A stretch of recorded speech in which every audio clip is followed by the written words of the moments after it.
and to the republic for which it stands, one nation, under God, indivisible, with liberty and justice for all.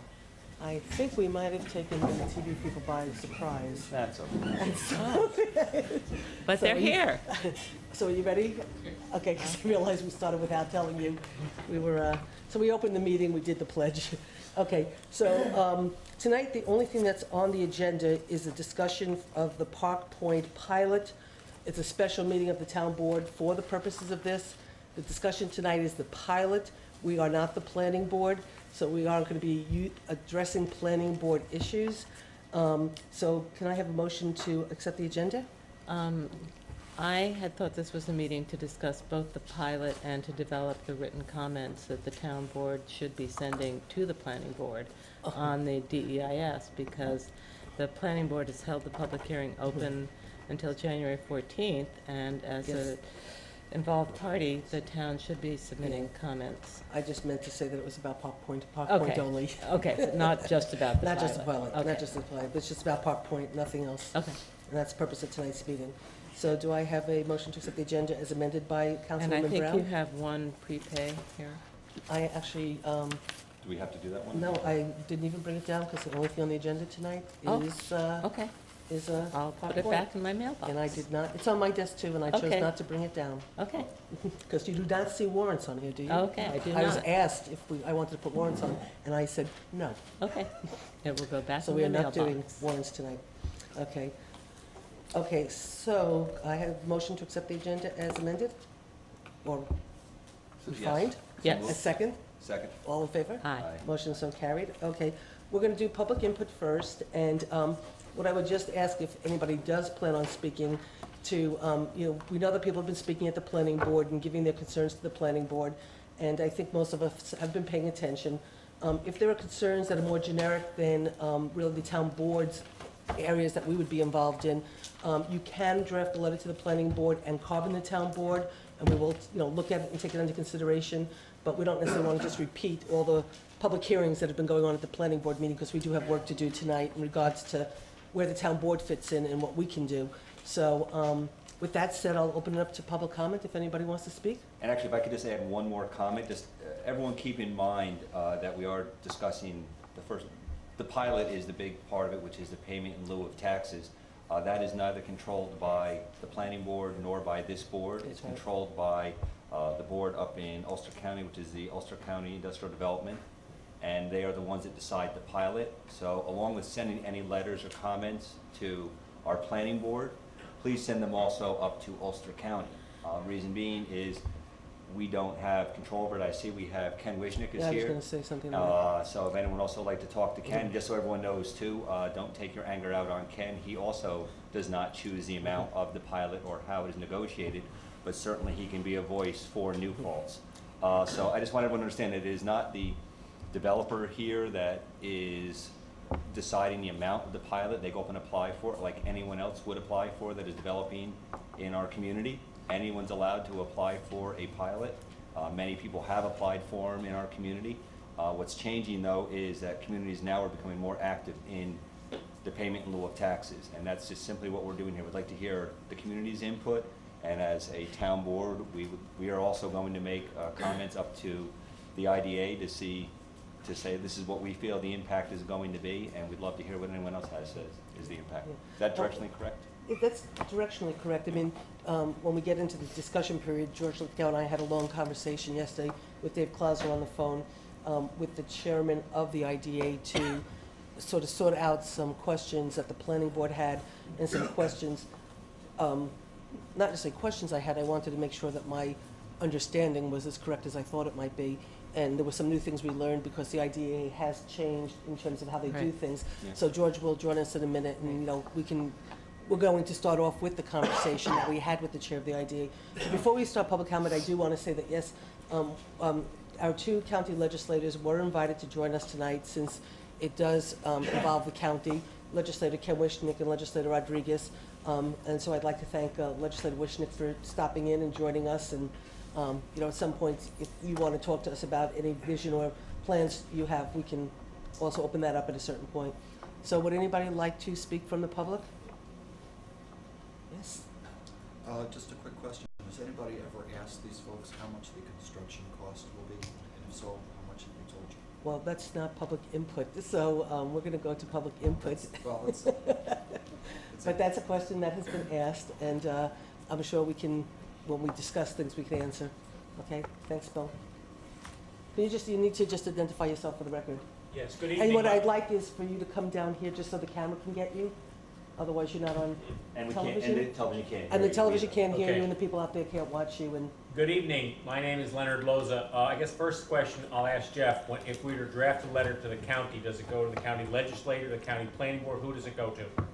I think You it's go to about the Dave IDA. The county O'Halloran. IDA? It's the Yeah. county IDA. Dave And- O'Halloran. And I would suggest copying both Legislator Rodriguez and Legislator Wisnick too, because they can Okay. speak for us also. And the town board and planning board. Okay. Yeah. We all pay a fair and a large share of taxes in this community. I went to the assessor's office today, and when this is totally built out, it should have an economic worth of approximately 50 million. Town taxes, 37,000. Village taxes, 287,000. School taxes, 906,000. County taxes, 208,000. And fire, 11,000. At the full build out as to what they will be paying if their payments are to be in full. I realize that this is going to be done in phases. This will affect not only New Paltz, but county taxes will affect every township within the county. So serious thought should be given to the relief that they're asking for. In many cases, tax values exceed mortgage values in this area. And I don't really believe that the communities within this area should subsidize what essentially I'm doing right now. I rent to college students. Thank you. Thank you. Lenny, can I just ask for clarification? You said $37,000, 37 town taxes. Did I hear you say 287,000 village taxes?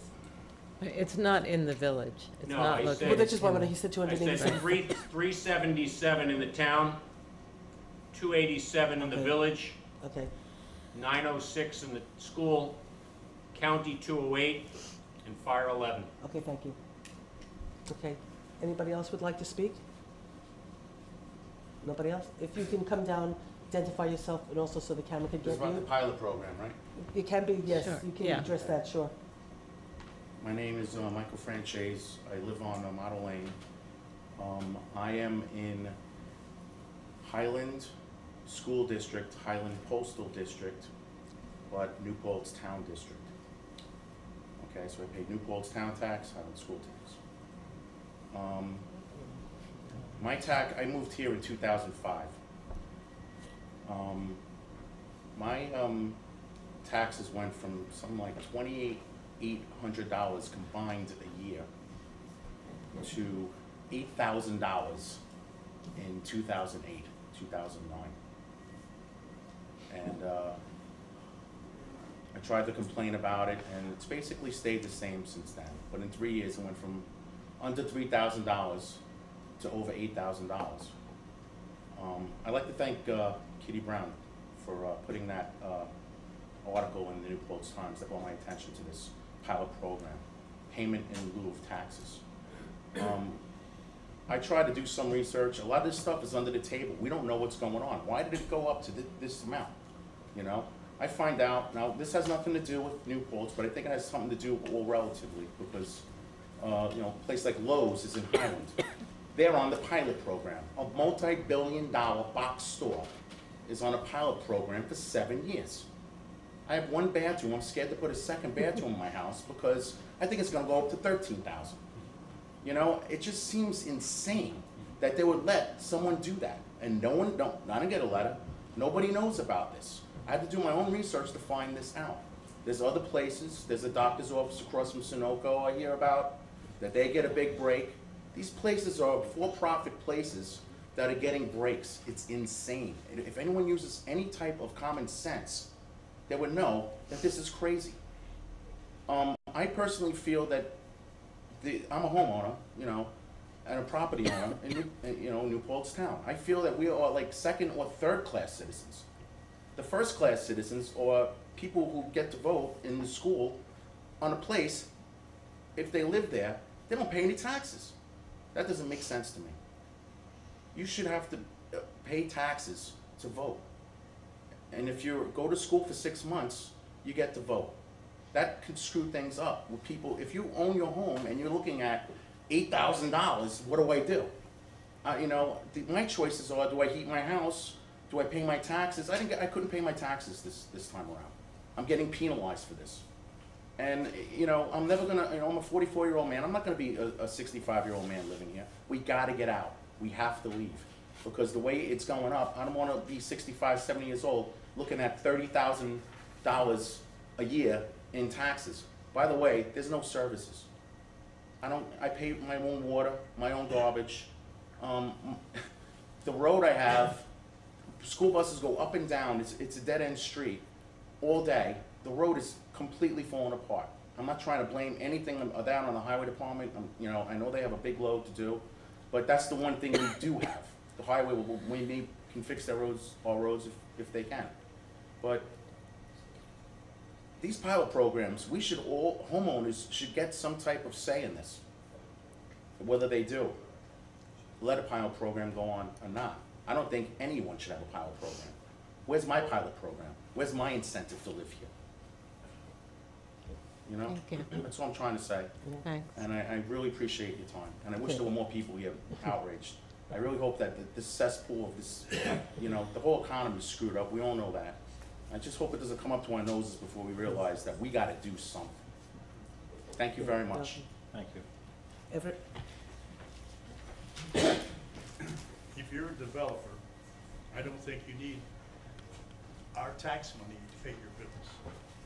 And if you can't afford to build it yourself, to pay the taxes, plant apple trees, they have an income. Thank you. Anybody else would like to speak? Okay, before we start the meeting, I just want to... Wait, I see Oh, it. okay. Ken, do you want to speak during public comment?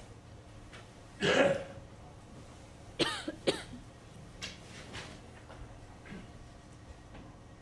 guess this has become the de facto podium here.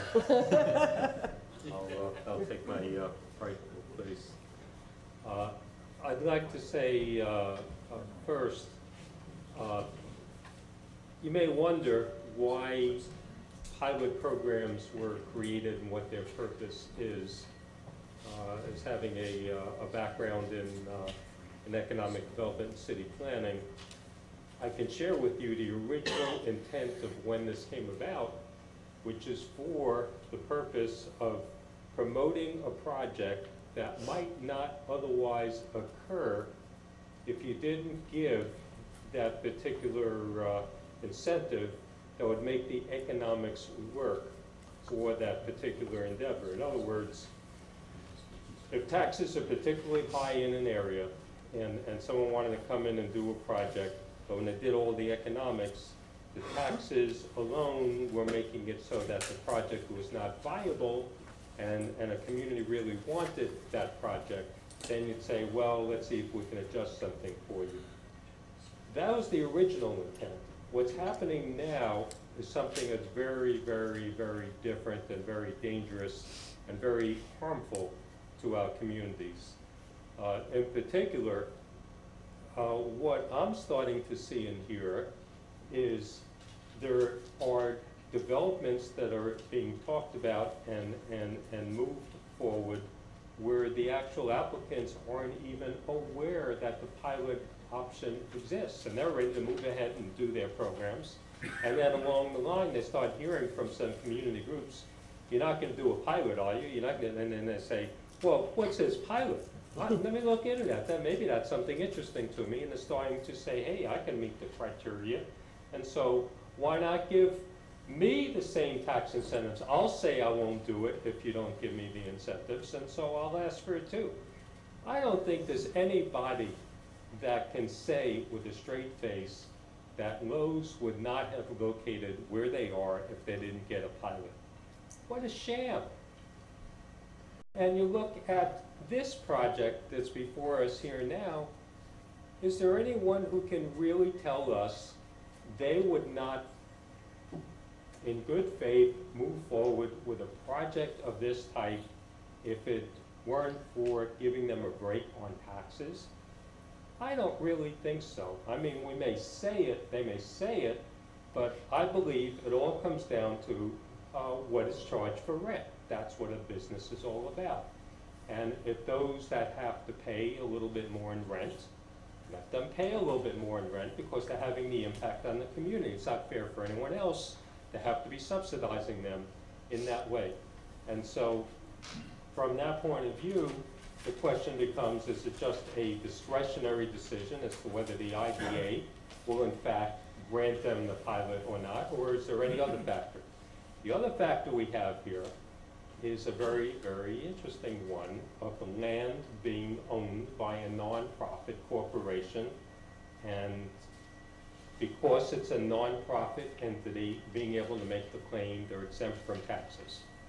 If in fact that claim can successfully be made, then we may not have the authority to charge taxes, in which case the pilot may be the only option to be able to secure whatever we can from that development. But if it's that case, I'd say the system is broken as well. You take a nonprofit entity and you put a for-profit operation on of that magnitude, that ought to be taxed.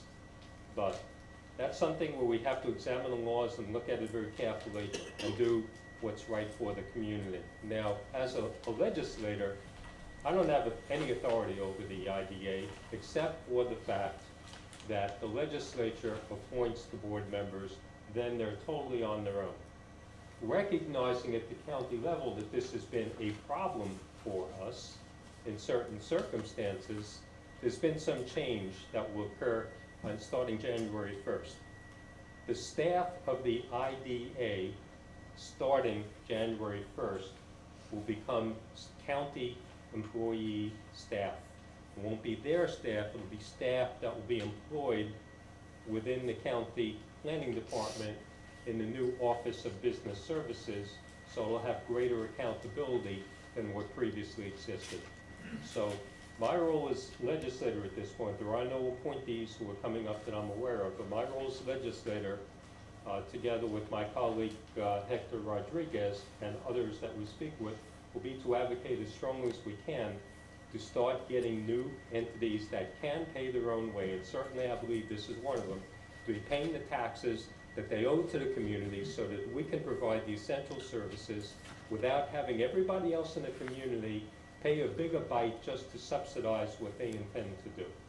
So with that in mind, anyone who wants to contact me, feel free to do it. We do have limitations, but we do have common interests, and we are going to do everything we can to make sure the voice is heard. Thank you. Thanks, Ken.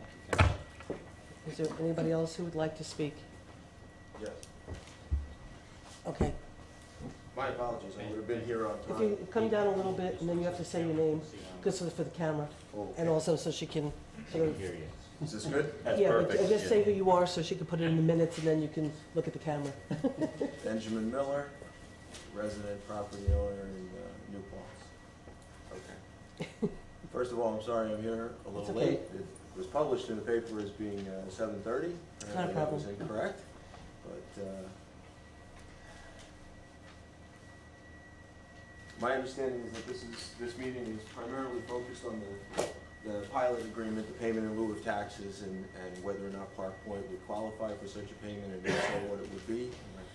Am I reasonably on point with that? We don't really have, it's a little bit more complicated in terms of, we're not the one who grants it, it's the Ulster County IDA, but we're gonna discuss the understanding of this pilot. There's a lot of questions relative to it, which Legislator Wishnick even just brought up in terms Are of you the... submitting a And we won't be, well, we recommendation? will be submitting We'll be working recommenda- on one We'll tonight. be sending recommendations to the planning board, Okay. and then we will be talking also about some input to the IDA. So let me give you a little bit of information that I pulled up from the fiscal, economic and fiscal impact analysis that I'm guessing you guys have looked at by Moynihan Associates. hope I'm not going over new territory, but this is a very flawed document, I guess is the simplest way to put it. There's a number of assumptions made in this document that don't have hard data backing it up or have not so great data backing it up. So a couple things that I think would be somewhat important to determining the impact, because to me the whole idea of the pilot is that you're giving an incentive to industry, right? And I'm very pro-industry, I'm very pro-giving incentives to industry. But the idea about giving an incentive is that you're doing it because it's fulfilling a need that might be lacking, or that it's bringing something that you don't already have in the community. It's bringing value. You guys are not just giving it away to give it away, you're trying to get something for your money. And the challenge here is that this report was supposed to provide the value, and it failed to do so, at least in my opinion, and maybe you guys feel the same.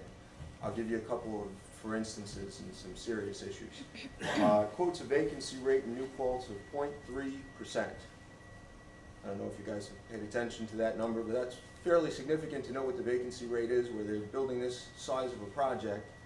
The vacancy rate of 0.3% sounds like we are experiencing a housing shortage, right? That sounds like, you know, there's really not enough. And the report actually goes into significant detail talking about how there's not enough housing for people who want to live here, for students who want to live here.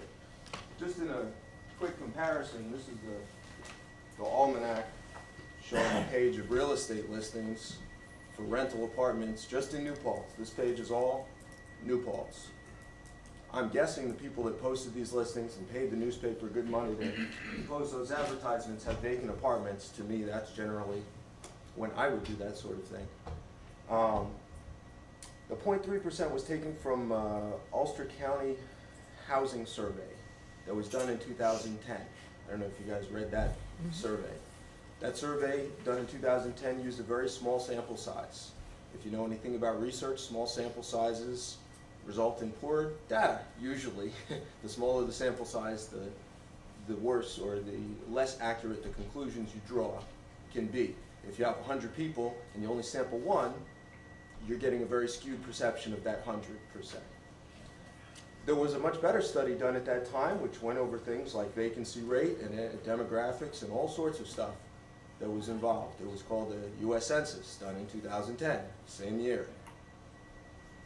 They were aiming for a much larger sample base because they were trying to get every single person, every single homeowner, every single landlord to report all sorts of data. You know what their vacancy rate was for New Paltz? 7.3%. To me, that's a fairly significant difference to go from 0.3 to 7.3.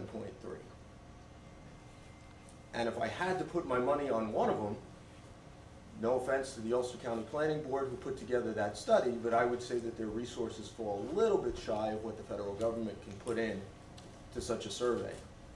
I don't remember seeing the Ulster County Planning Board's, Super Bowl commercial or anything like that to fill out their forms, which the census did. So the point that I'm trying to make is maybe you want to go with the better research, and the better research says we have a 7.3% vacancy. A 7.3% vacancy is fairly reasonable. That's not a housing crisis in any sense. Speaking anecdotally, I speak to a lot of potential tenants, a lot of actual tenants, a lot of other landlords. That number seems a lot more accurate in reality than 0.3%.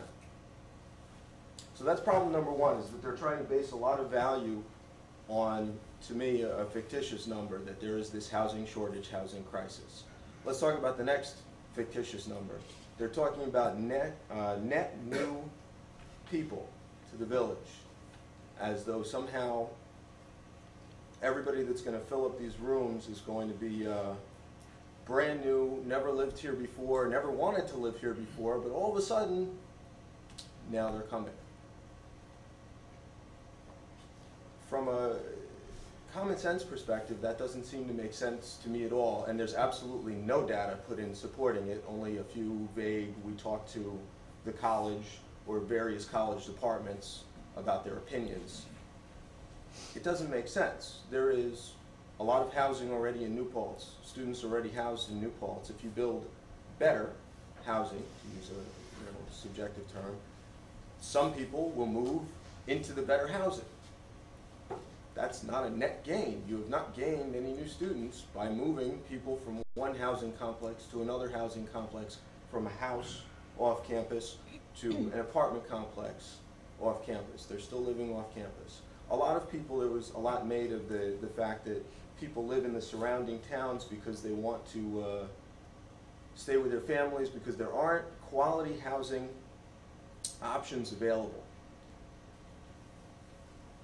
I don't know how many students really want to have a pool, you know, with their housing options, and whether or not they're willing to pay for that or not. But I would submit to you that there are plenty of quality housing options available. Students are using them, and one of the things that they are doing, and their parents are doing, is evaluating the cost all the time for every little detail. So if somebody lives a half hour away, or their family lives a half hour away, or they choose to commute from a much cheaper area, chances are the pocketbook had a little bit to do with that, and it really wasn't that there weren't options in New Paltz, because again, there are options. You can rent in New Paltz.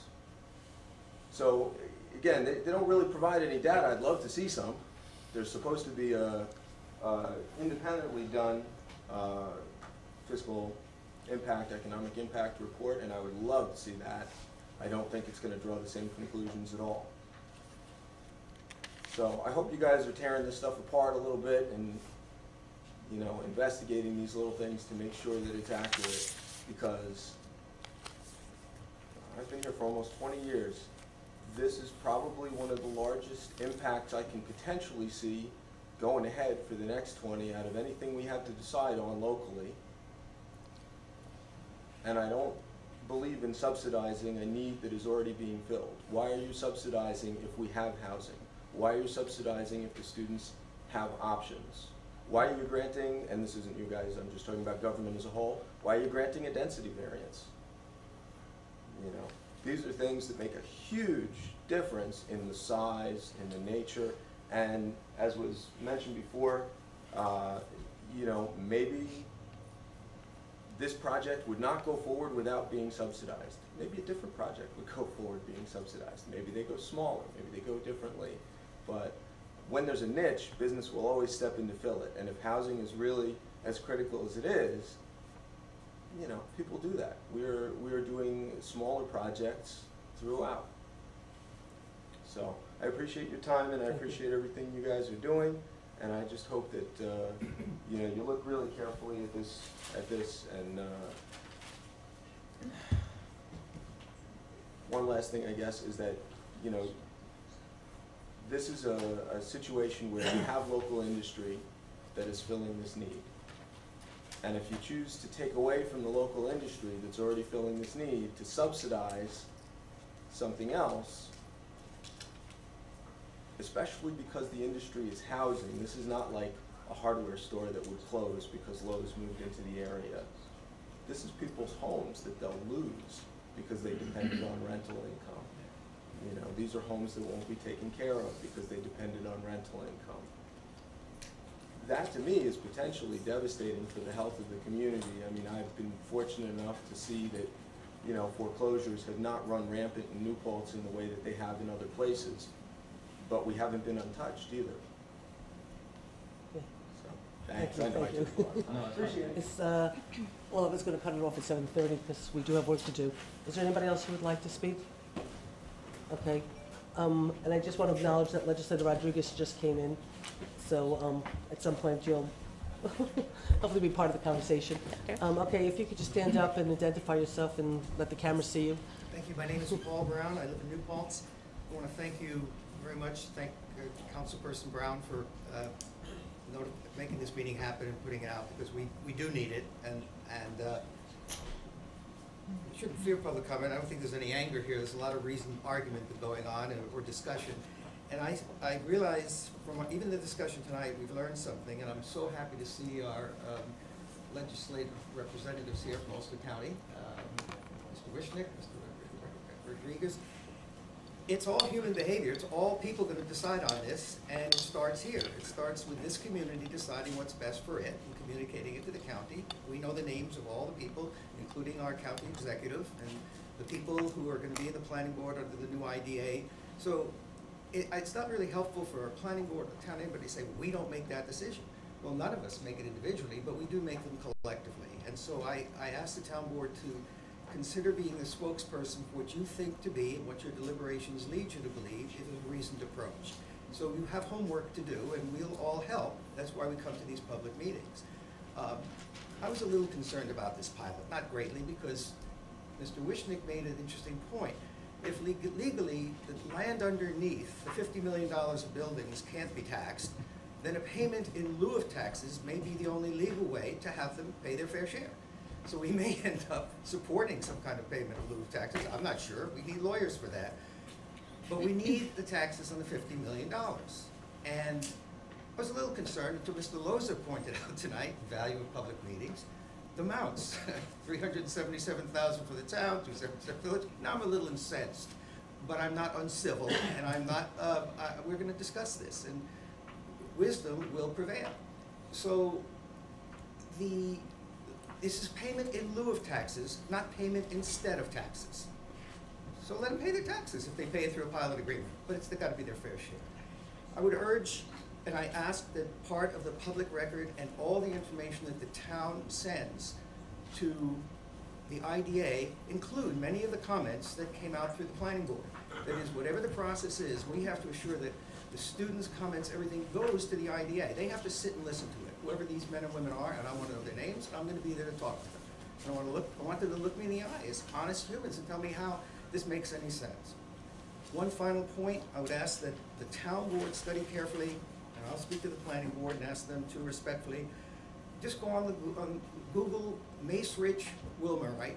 It's pretty simple now to Google things, it's a verb. And the Macerich Corporation bought Wilmerite for $2.4 billion, did I say billion? $1 billion in 2004. And I have the 10K, there's a 2011 annual report in 10K. It's 139 pages, I read every page, and I know a lot about shopping centers. By the way, this kind of development is not a core business for Macerich. And they talk about divesting non-core businesses. You can be confident, well, we got a big corporation here that's built beautiful malls like the Danbury Mall and Tyson's Corners. This is not a core business for them. So where is the expertise and what's the record and so forth? But that's not really the main point. Just read page 1 of the 10K, which is about the 7th page of the Macerich annual report on the web. This is the words of the applicant. The aggregate market value of voting and non-voting common equity held by non-affiliates of the registrant was approximately $7.0 billion. It's a $7 billion corporation. So I can't believe they're actually asking for any preferences, but they may simply be advocating, I'm hoping this, because nothing else makes sense, that they may simply be following the law for a way to pay their fair share. If not, we'll stop it. There's only 7 people, there's a board, and we have 2 very strong legislators here who speak up and are intelligent and inform us. So we're here for a good reason. Thank you for the meeting, and I look forward to learning more tonight.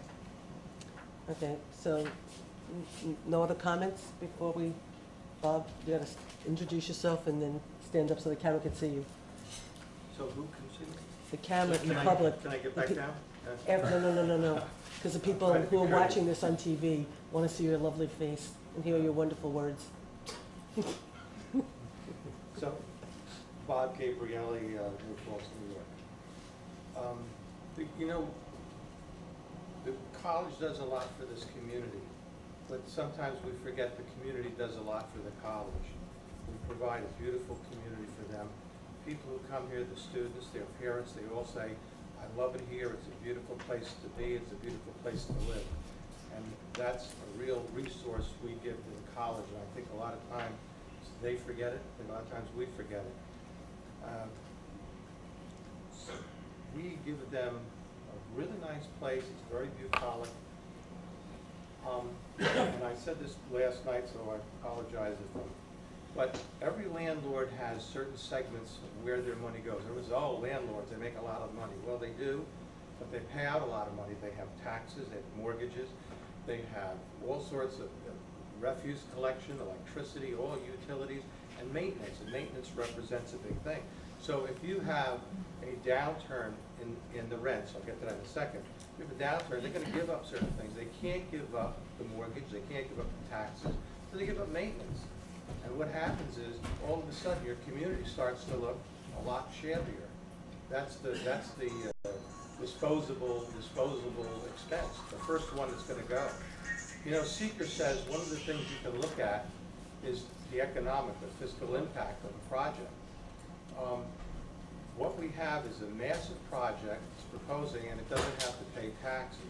What that's going to do is going to handicap all our existing landlords, and it's going to drive. We're going to oversaturate the housing stock, and we're going to have a great downturn on the fair market value of rents, which is going to impact that maintenance issue I was talking about. So. So people start losing maintenance, and the town looks shabbier, and the rents go down. Well, that determines the value of your building. Values of buildings, real estate, income properties determine on how much income they get, how much rent. Rent goes down, the value goes down. The value goes down, the assessment goes down. The landlords will line up to say, I want a reduction in my assessment. The assessments go down, the taxes go down. And so the town just doesn't have the first consequential ripple effect. It has a secondary tsunami, which is the whole town has to pay for this. Interesting. Another thing I wanted to talk about is industrial development agency bonds and that sort of thing, which I don't know that much about. But I do know that the general purpose is to stimulate growth and stimulate building. But the college being a state university, if they do anything, they, as you know, have to pay prevailing wage. Prevailing wage is there so that no one will take unfair advantage of the labor market. This mechanism we're talking about is a device which circumvents prevailing wage. So we can have out-of-town massive labor groups coming in, taking money, leaving the area, and our people won't get a fair share of the labor money. So we're talking about prevailing wage, taxes, all of which are a clever defeasance or device used by the college to defeat us getting our fair share. And what really bothers me is this could be, as Mr. Brown said, could be easily ameliorated by the people making an agreement to pay their fair share, to pay their taxes, and to hire local labor. And that would certainly address the Seeker fiscal impact. And I don't know why, I really don't know why the college has not realized that this community is an asset and a symbiotic resource for it, and rushed forward to us to say, let us work with you, and this is what we want to do. We're not looking to take an unfair advantage of your landlords, of your economic base, of your real estate values. And I'm just stymied. I don't know what the answer is. I hope you guys can ferret it out for us. Thank you very much. Is there anybody else who would like to speak? Going once? Going twice? Okay, public comment is going to be closed. So what I'd like to do is start by having George Lithgow, who is the attorney for the planning board, who is here tonight to help the town board go through their part of the process. So George, why don't you come Susan, up? Sure. As you know, I've spent the last 3 weeks working really hard on going through the DEIS. And what I would like to do is read some of the questions that I've raised. And what I've been looking for is answers. And I understand that you all had a conference call yesterday. I wish I had been included in it because maybe some of my questions could have been answered when you spoke to the IDA yesterday. But for me, I just find this whole project inconsistent with the stated IDA goals that are on their webpage. Their number one goal is to advance job opportunities. And if you look at the kinds of jobs that they are promising, there are a lot of short-term construction jobs. And ultimately, of the 73 jobs that they maintain will be a spin-off of this new community, they are relying on our existing small businesses pretty much to hire new retail help. To me, that's not the job opportunity that I think most of the young men and women attending graduate school housing are looking for after they finish paying for their graduate education. We all expect to have to do pizza deliveries while we're undergrads, and some of us even after that. But we don't go to grad school to continue that as our career. So I am disappointed that there is no component in the job enabling part of this, which talks about the fact that this is a college of higher education. And nowhere in their description of the jobs that are going to be created do they say we're going to create engineering jobs, we're going to create business jobs, we're going to create computer science jobs, the kinds of jobs that our young people are getting a higher degree in. So I'm not convinced that this project meets the IDA goal number 1. The second is to promote general prosperity and long-term economic vitality of the county. Well, by continuing to remove commercial property from the tax rolls in Ulster County, I think that is probably the single most destructive thing that we can look back in our history and point to as the reason the people who are here can't afford to live here. When we talk about wanting to bring business to our community, we want to bring business here so they can help pay taxes. That, to me, is what we are looking for when we say we want to be a business-friendly community. And to me, that is general prosperity and long-term economic vitality.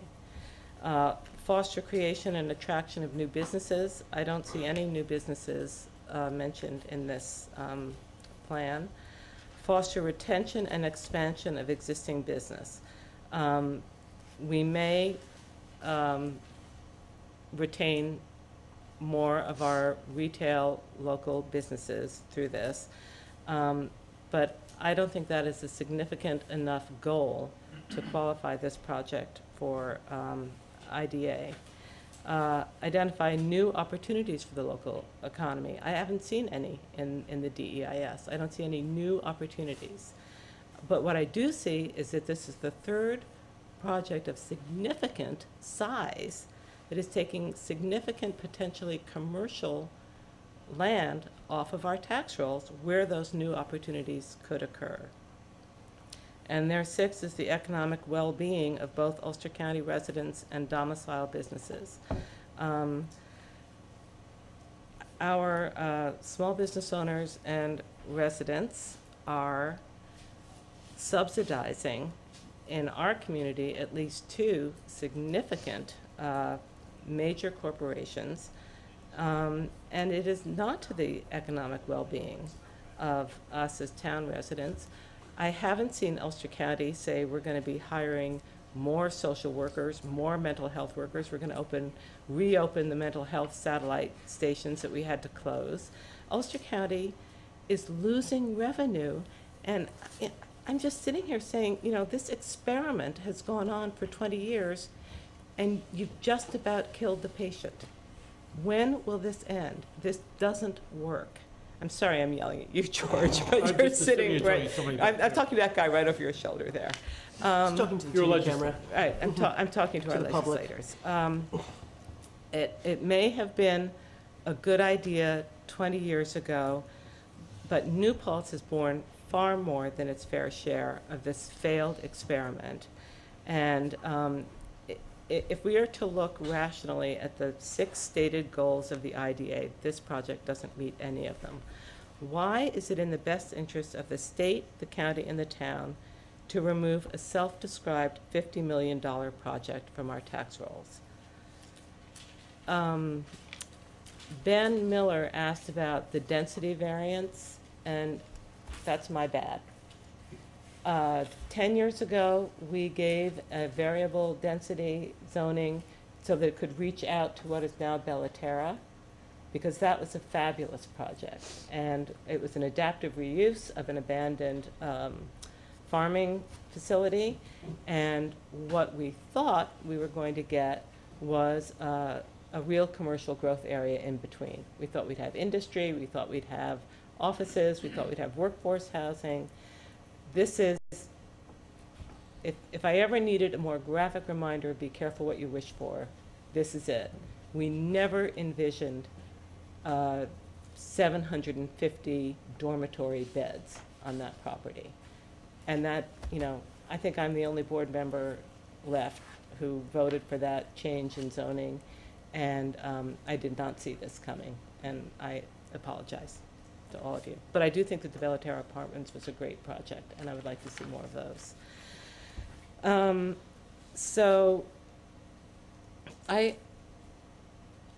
The page 3 of the Camoin study does mention that it is a stated goal of the town of New Paltz to increase the rate of taxes paid by new businesses and to help reduce the tax burden on New Paltz taxpayers. So Camoin recognizes that that is one of our goals, and their argument is that this project, because it will provide a sewer system, can help us to develop what's left. My concern is that every time we think we're going to get commercial development that's going to go on our tax rolls, it comes back at us as a tax-free housing development. So I don't know how to fix that, except to be absolutely rigid about looking at a project and saying, does it meet these goals? The minutes of the IDA, and here's where I'm going to say something nice about the IDA. Their minutes are now, Hector's like, really? Yeah, I mean, the IDA and I have been like this for a while. Their minutes are so thorough, so in-depth, really informative. I urge you all to go to the IDA website and read how miserably this program is failing. I mean, every board member is sitting there saying they aren't meeting their job goals, they haven't paid the pilots they're supposed to pay. You know, they're shaking their heads over this. So I'm very glad to see that we are, you know, that the board members of the IDA are starting to recognize that now that the state is calling for greater accountability, that they are really trying to document the number of full-time jobs that are created and see if they match up with the jobs that were originally promised, and they're finding that they're not. You know, they're trying to go back and get their clawbacks. That's an ugly, expensive, time-consuming process. We haven't done it before. I'm hopeful that they will do it well. I don't want to have to do that in 10 or 20 years from now and say these 73 jobs, which cost us, what is it, $1 million a year, never materialized. And I think with that $1 million a year in our tax base, we could attract a lot of entrepreneurs who would hire new people because our town would become affordable. I am fairly sure that the for-profit part of a project does get assessed, because I remember when you came before the town board with Kevin Betty, and he was selling the medical center, and he wanted the tax breaks that went with the for-profit businesses to transfer to the new people he was selling to, and we said no. This was probably 5 years ago. So Columbia Development sold the medical center business to LaSalle, which is another for-profit company. They will get the pilot scheduled reductions, but they will have to pay about $3,000 a year in taxes on the for-profit businesses that are located there. So I'm fairly sure that the for-profit businesses on nonprofit land can be assessed. Maybe. Maybe. Okay. Not fairly sure. So Not- it is an open issue. It has to be addressed by the assessor initially, looking Okay. at the specific project, the specific relationship to the exempt purpose of the not-for-profit All right, organization. well, this, And that's that's different. another point. This, Well- this well, not in the. These are two big Okay. problems. You have the not-for-profit problem Mhm. with not-for-profits owning land and being entitled to exemption from taxation because of that status. And the other issue that you're talking about tonight is the pilot and the IDA and the more limited but still exemption that can be granted to that activity by the IDA for the IDA purposes of economic development. Neither one of those systems are perfect, and both are far from it. Mhm. But those are above our pay grade in the sense that they are the product of state legislative choices. And Right, but our We IDA have to has work just within. added a new category of eligible projects, Sure. which is dormitory housing. I will just, there's a strong point. It's student dormitory housing. And the reason why I point that out is because one of the things I've learned is in this particular project, the apartments that are rented to students are part of the pilot program for the moment, if and when they make an application. So let's understand first, Wilma Wright has not made an application to the IDA board. So for the moment, there is no pilot on the table. So one of the questions that was asked yesterday is why are you having this discussion when there's no pilot before you to even talk about? Because. No, I know why we're having the no, meeting. No, we're having that discussion because this summer, the IDA suddenly added a whole new category that just happens to work for this project. No, I have And also, do keep in mind that the IDA is in possession of the draft EIS, so there's No, not, I know. they do I- have the I DEIS, understand so that. I didn't finish. it's I didn't- not like they haven't. No, I understand It's in that, their and I purview. didn't cancel the meeting, okay? So, I mean, so it doesn't matter. I mean, I'm just saying they said you don't have a pilot in front of you, so I'm just stating the fact that there is no pilot for the moment, okay? So we don't know if it's a regulated pilot or a deviated pilot because, and that triggers different things. The only thing I just wanted to clarify, Kitty, is the thing that, because it's a student dormitory, the rooms that are rented to the students for the moment fall under the pilot, but all the rooms that are rented to faculty and to employees that are not students is for-profit taxed at the total value. It's just something that I learned, so that's why I'm just saying student dormitory is very important to, you know, to It's just. not subject to that particular Right. But you protocol. said a minute ago that it has to be tied to the nonprofit's mission. We have to be careful because there are two things at work here. One is that the SUNY Foundation is the owner of the property. It has tax exempt status, and it carries out a variety of functions specified in its bylaws. My understanding is one of those bylaws provides that they support the student function at SUNY. And this is arguably something that's being furthered by the foundation by this activity. So that's the not-for-profit aspect of it. The second part of it is the Wilma Wright involvement in providing a specific thing here, which is student housing, and the potential for them to apply to the IDA under one of the different IDA policies. They could apply for the standard policy, they could apply for the deviated policy, which is one that's produced by negotiation, and they can apply for the dormitory project status if they meet the definitions and the IDA determines they're eligible and the IDA decides to grant the application. That's in addition to whatever exists with respect to the not-for-profit status and that relationship. That's an individual fact-determined process that has to be gone through separate and apart from this. By who? By the assessor initially, and the assessor will determine if the state law that grants exemptions applies to the property and to the uses on the property as they relate to the specific entity that's proposing. Okay, I just want to, so the town assessor would review the project that is being built by a for-profit who will collect the rent on land that is owned by the foundation.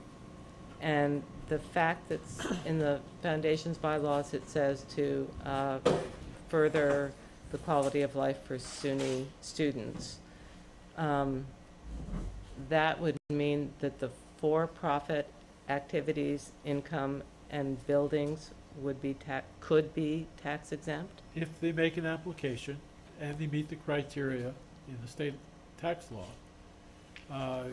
they may be entitled to claim an exemption. But they aren't running the project. What I was told, but not by a lawyer, but somebody up at the county who's very knowledgeable, so I still will defer ultimately to lawyers, because when I specifically asked, and I had other conversations other than with Dave O'Halloran, calling different people at the county to understand certain things, I was told, but again, it will have to be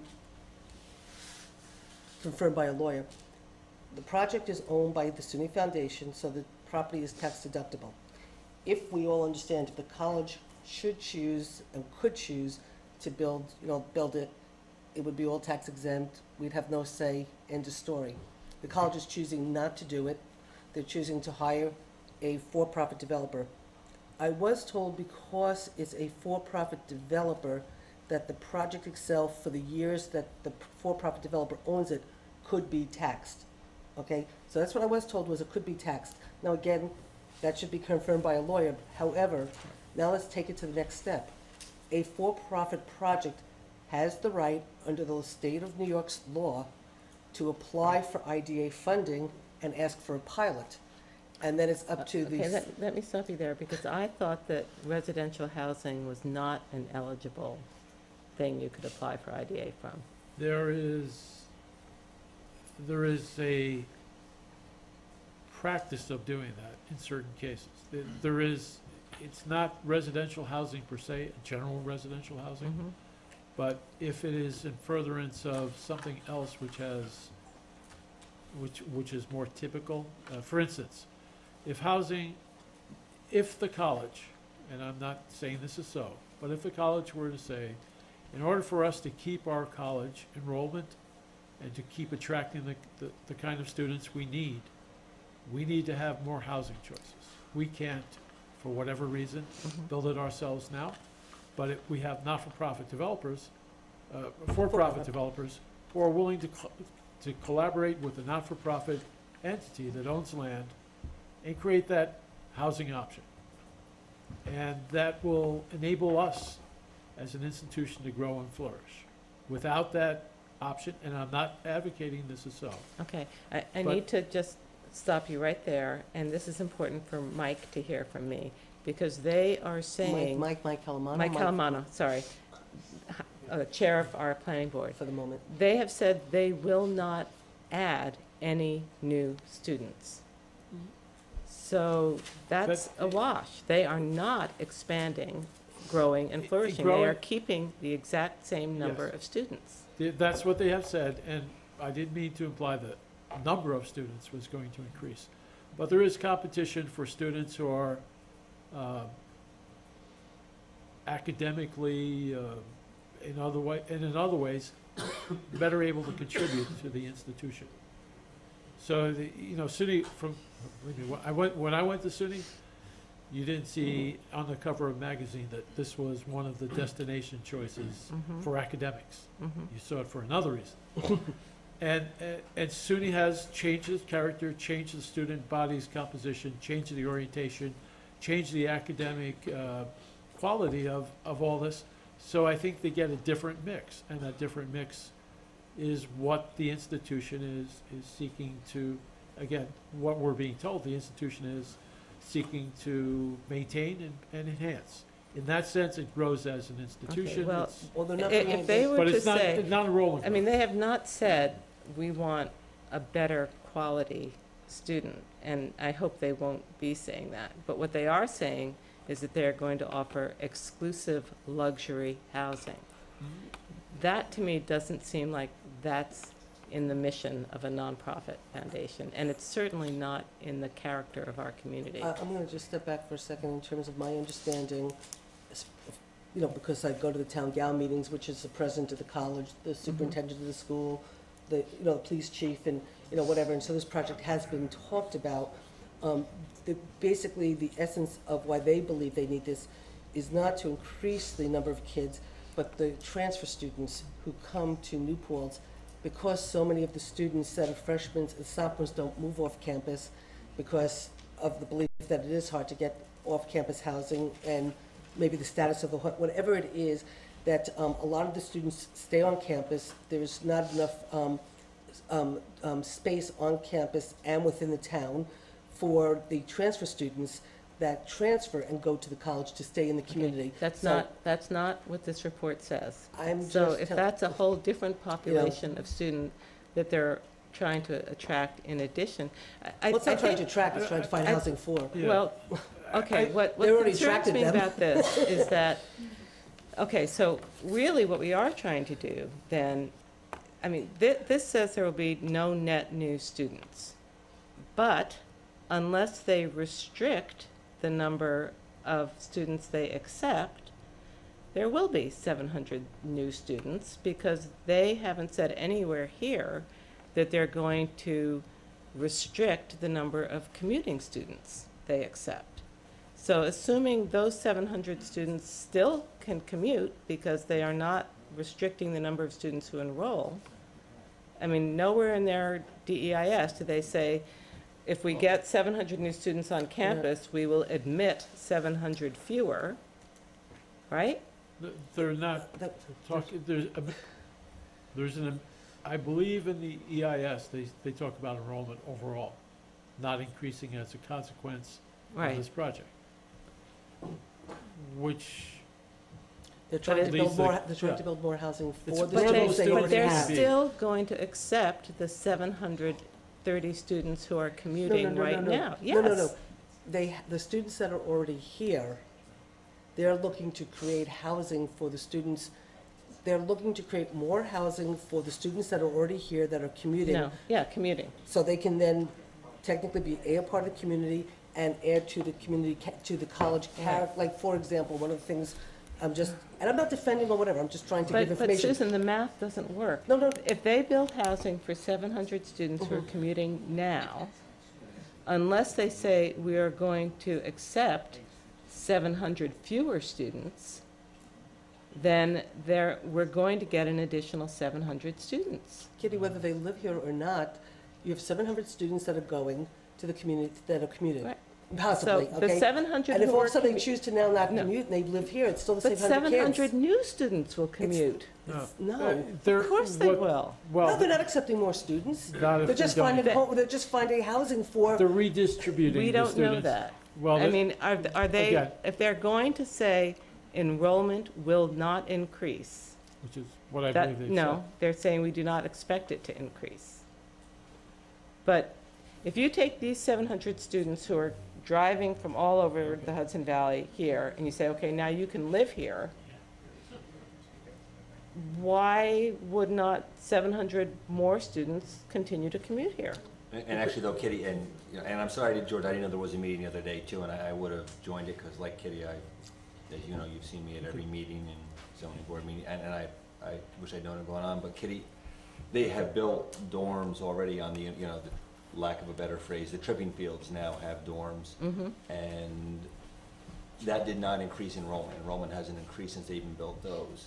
So there isn't, and I apologize, and I know we have a representative here, he could answer, maybe Mike Morello could answer if we really wanted it, but I do believe it is reading somewhere in that DEIS document that the campus is not planning on increasing. Please don't ask me where I can find it again tonight, it's a thick document, but it does say they're not planning on increasing, because there's going to be. I don't think they are planning on it, because that has been Potentially. a kind of stormy conversation. yeah, But I it didn't- just seems to me, yeah. what they're saying is that their graduate programs are under-enrolled, right? So what they want to do is increase enrollment in those programs, and these beds are supposed to be for graduate students, right? So, but if the program is under-enrolled, nowhere does it say that 700 other students who want to commute, we're going to restrict that number. Well, can I sort of help differentiate what we're talking about here? One is the EIS, and that's an attempt to understand what the impacts of this will be upon the community and the environment. The other is the IDA policy and what that furthers or doesn't further in terms of the town's interest. One of the things that I've talked about over the last couple of weeks with the planning board, with the zoning board, with representatives of the developer, is that we're operating on a set of assumptions when we do this analysis.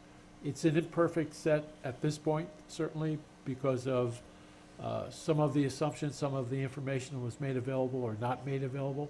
But we're going to have agreed upon a set of common assumptions about what this project is, what the timeframes are, what SUNY is doing or not doing.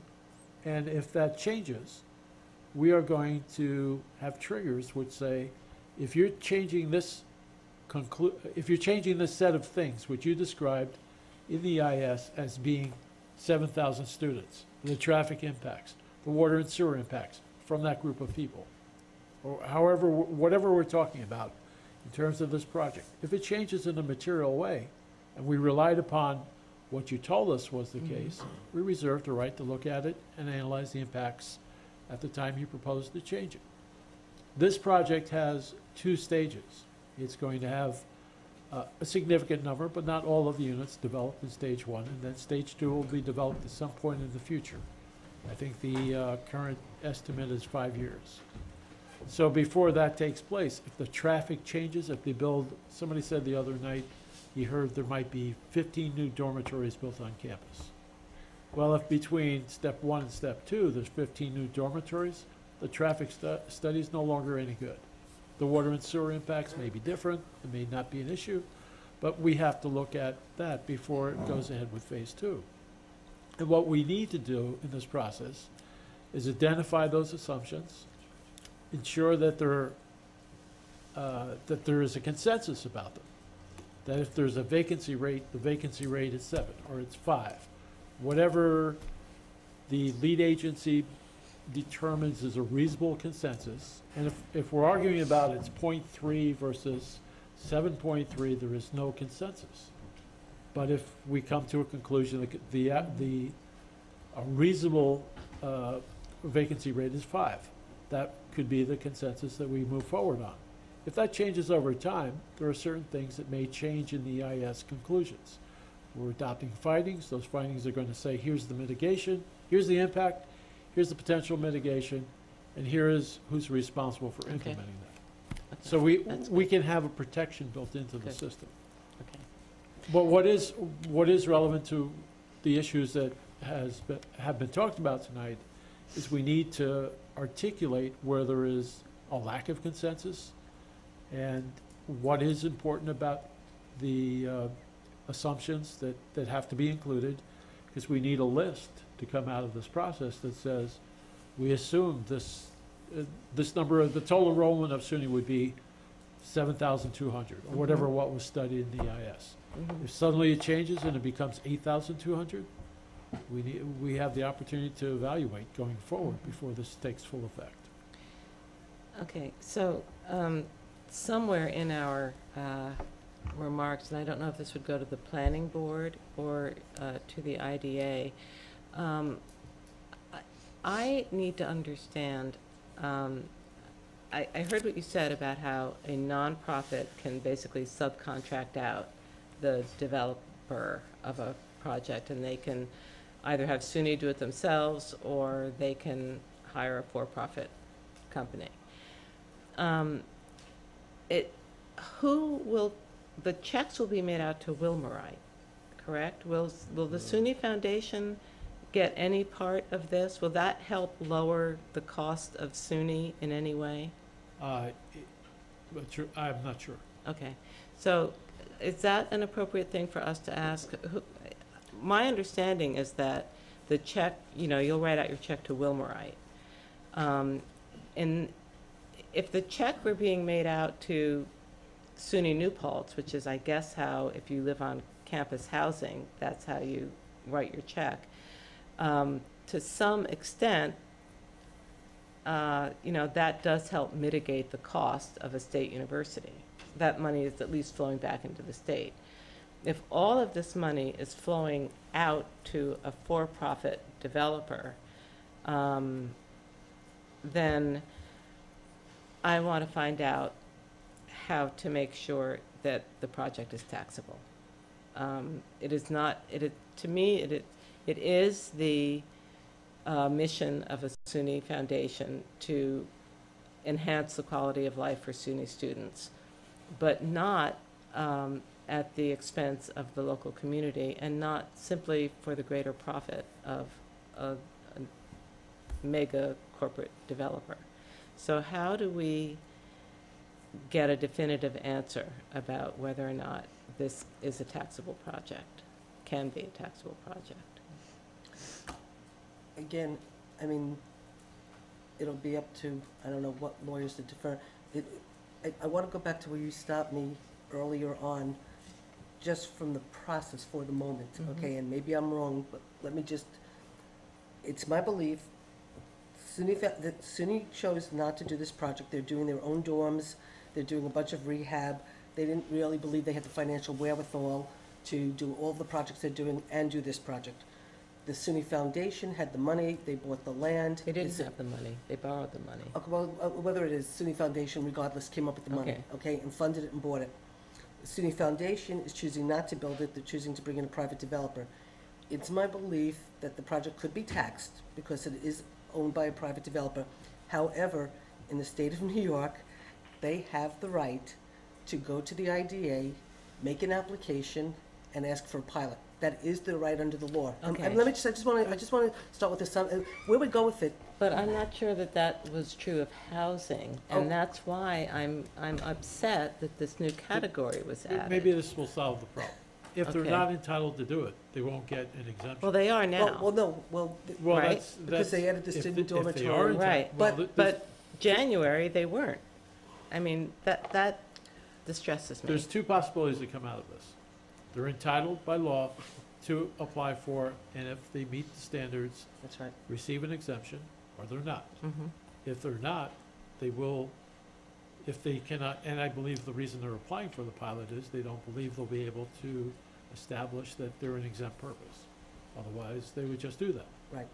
So if they do apply for the pilot and they are able to satisfy the IDA, that they meet the criteria, they will be entitled to the exemption. That really is not, this is not a choice process that involves the town.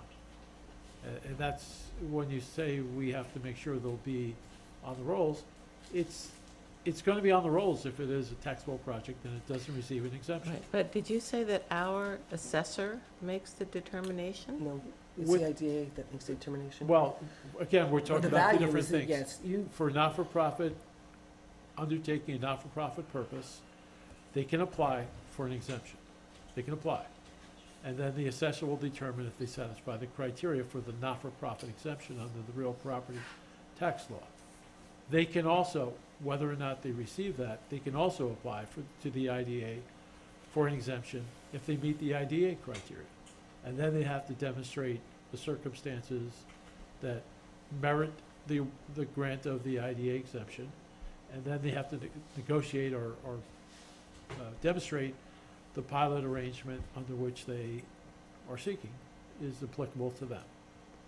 So when you ask about housing, that becomes part of the criteria they have to satisfy. They have to show this project, with its particular, somewhat different use, is one that is entitled to, meets the criteria for that dormitory project exemption. but let's again go back to the premise, and again, is I just like to establish the reality, and then you work within the reality of where you have an opportunity, okay? So, whether we like it or not, as of January of, I think, this year or whatever. No, or- this was the meeting that I you know, were no, I know going that to I go called, and I to. called, and I went, And they told you I know that it that had been it wasn't happening, postponed, and and then they- in September, it was adopted. okay, so this September, Yeah. okay? So anyway, regardless, the point, yes, and I did call, and I was I gonna go know. up at 8 o'clock in the morning, and, you know, they called me to tell me it was canceled, and they never called me to tell me it was rescheduled, but it's adopted, which means it's now legal for the IDA to assess a project that wants to be considered under the student dormitory section of the IDA law. So all I'm just trying to establish is a reality of what we're dealing with, not making comments, just trying to deal with the law and the reality and the framework we're working within. So right now, there is a student dormitory authority segment in the Ulster County IDA that gives this particular project the right to apply for, and then there will be a process. Now, my understanding is, and yes, the Ulster County IDA has made a lot of changes, and you're exactly right about the fact that IDAs have been failing all over the state. They've taken a very active role in terms of trying to create a policy that goes back and looks and clawbacks the money from projects that haven't, but also they have created what they're saying is a policy that is free of politics, because we also know how much politics enters anything that has to do with government, okay? But free of politics with a set criteria, and you give your information, they look at the criteria, and either you qualify or you don't. Okay. Now, No, I'm just gonna step I back. just need to stop you Sure. there, because that, like the whole past history of the IDA, where the jobs were all self-reported, Uh-huh. the criteria is self-reported. If we got to fill out the form, I think it would score very differently. Well, it depends, I mean, no, okay, I didn't get to finish saying, okay, I'm because. sorry. Okay, so there's this process, and there's a criteria, and whether or not they qualify for this IDA, and correct me if I'm wrong, this pilot or whatever, will depend on the criteria. However, they were very, very, very clear that the input from the local municipalities is critically important, and things that they will take into consideration. So, for example, when I talked about, right now, the economic impact statement talks about the SUNY police providing the policing for it, but we don't really believe that that's going to be the reality because it's off-campus housing. The union won't allow them to go off-campus, and so therefore we don't believe that portion of it, and we are looking to work with Wilmerite to change that, but if not, it doesn't matter. We still want a worst-case scenario because we believe ultimately we will be impacted. That's the kind of information they want us to feed to them, to give them everything we want, everything we're concerned about, and everything they want us to give to them to put into the mix for when they make their decision. So, Well, part of their evaluation does depend on community support. So I do think it's important that we have a document of. Well, it's a very minor, it says they may consider, Okay. you read it, and it's definitely gonna be a deviated though, No, because well, it's the well, only way to get. well, let under me, the let me dormitory. just step back for two things. I want to finish one statement and then go to that for a second. And just to a lot of the people who are landlords up here, the one thing that they constantly kept saying in terms of their greatest concern was the impact on the real estate market now and the amount of available apartments and the impact and whatever. And that was the one thing they kept saying was their greatest concern was the impact of this project on the existing inventory and the landlords that exist. So they are taking that part very, very serious, and they mentioned that a Yes. number of times. So I just want to point that out. In terms of where we're with, and this is how I sort of learned how I was able to work with First Columbia to negotiate the community center on behalf of the school district and the town. First Columbia did ask for a deviated pilot. They went outside the standard policy. The standard policy was 10 years. They asked for 25 years. Because they went out from a deviated pilot, and when they do go for a deviated pilot, that gives the community a lot more say in the pilot because, at least on the old rules, I don't know about the new rules, the old rules were such that if there was a deviated pilot, they had to go back to the community and get buy-in from the community, and that's why I think I was able to negotiate with Kevin directly because they were doing a deviated pilot, and I had a little bit of a, hook and Yes. took it all the way Well, and but stuff. with So- dormitory housing though, it may not be as simple at, You're saying that they have to go for a well, deviated pilot? in order maybe to- or maybe not, but to Kitty's point, the IDA sits up there like a bunch of surgeons, and they've been cutting up local communities, and I'll use Ulster County, and like a typical surgeon, they come out of surgery and they go, the surgery was a fantastic success. The patient died, but the surgery was But a we success. learned so much. We lost the patient, but you know what? I Yeah. did my job. I'm done. Yeah. I got the pilot. I negotiated it. I built that. And to several speakers here saying it will be built regardless. would have Lowe's been built regardless? Probably. I don't, would this be built? I honestly don't know. But under their new range, it's $450 to $700 per unit. And it's for 25 years. So they don't necessarily need to go for a deviated because they already came up with a schedule. So let's just say they use this is for dormitory. So they have 4 categories they've created now. Under dormitory, it's $450. So I just did quick math. So at $450, there's $315,000 a year we get. That's a set rate for 25 years. But they're taking out, they're subtracting Well, if we the student use Mr. housing. Lowe's numbers though too, then, you know, Right, in but theory, they, it's but they one aren't gonna point, pay it on all those units. They're only gonna pay on the 30 faculty No, units. No, that's No, on the no, dormitory. what they're The saying- faculty units would actually be separate. Actually, the They're- faculty what they're units could be saying- factored differently. No, what they're as saying, affordable what they're housing or saying, something. no, what they're saying, 200. I think, Dorm if I units, understand it right? correctly, Kitty, I think if I understand it correctly, Mm. the student housing, the rooms that are gonna be rented to students Mhm. are calculated under this formula. The apartments that are gonna be rented to the faculty and employees are taxed. They do not qualify Okay. for Which the would pilot be- program, because that's So why I if we said it's go student back- dormitory. Which would be That's why I about- started at that the would only be beginning. about Okay. 15%. That's why I So said there the are students. 215 just student units, And there would is be that right? a maximum of 30 Okay, so the faculty units. 215 units, So 215 I- times 450. It's in here or something. somewhere. So if we But just they didn't did- say it would necessarily be 450. That's the bottom. Yes. Well, that's the bottom. They So said, That's the they're gonna ask lowest for case. 450, we're gonna ask for 750, 450, that's what they you said. know, and the maximum is 750 a unit on that. So even at 750 on, you know, we just go 200, it's not that difficult, but 200 times 750, you're still only at 150,000. So, you know, what I'm wondering, you know, so like Kitty, I have 228 units. 220, so we're within a ballpark, but certainly that's well shy, and if we use someone who spoke tonight, which, again, we don't know until we have the assessor tell us the true values, but let's just assume the 1.7 million is accurate, you know, there's certainly a large spread between, I did, but I didn't bring it. there's a lot, Print it- there's a lot of print it big off. though, between 1.78 million and 150,000.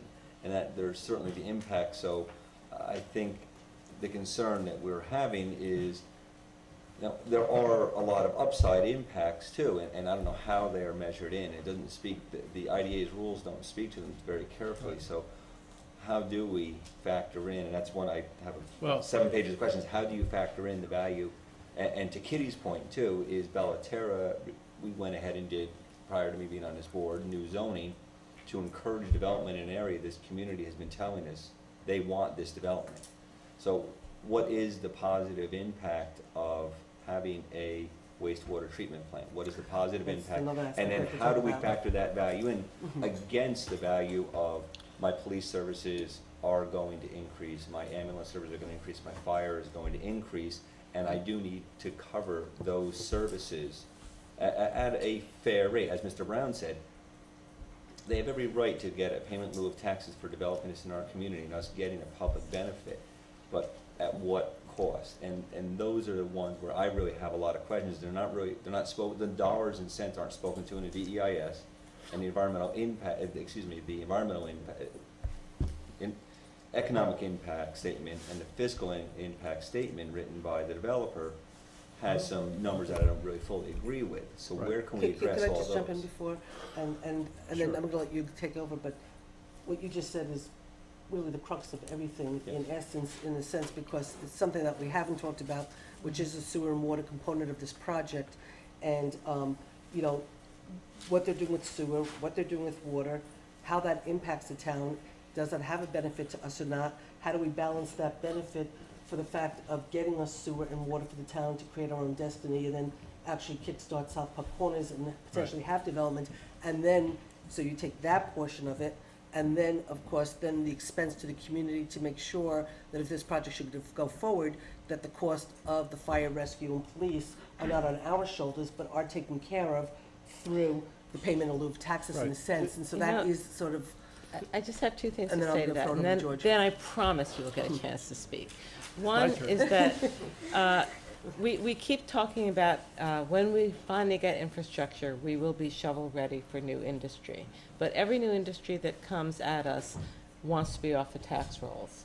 So I'm afraid that we're gonna get what we didn't wish for again, which is that we're gonna get a gift of a new sewer system and capacity for growth, and somebody's gonna come along with another tax-exempt project, and we will have provided the infrastructure they need not to contribute Which to is the great, and I'm community. sorry, that's got, and Kitty, I fully agree with you on with just two different parts to it. One is, I will give them a pilot if they come in here and set up a corporation that gives me 200 new jobs, from engineers to manufacturing, because that will actually create a positive impact. The problem is, though, our history in this community is, what ends up coming in is housing, Right. and for every dollar in taxes we Right, collect, and it no costs jobs. us $1.50. But you know what? So I do agree with you, Well, and that's what we need to understand. The thing that is just wrong is that, you know, in this fiscal and economic impact analysis, they get to say, we think we might cost the community $100,000 a year. So that's what we're willing to pay. Well, and that we aren't going to have any kids in the school district. But because there might be a few, we'll pay this much. Well, guess what? I have no kids in the school district. So by that logic, I shouldn't have to pay any school taxes, right?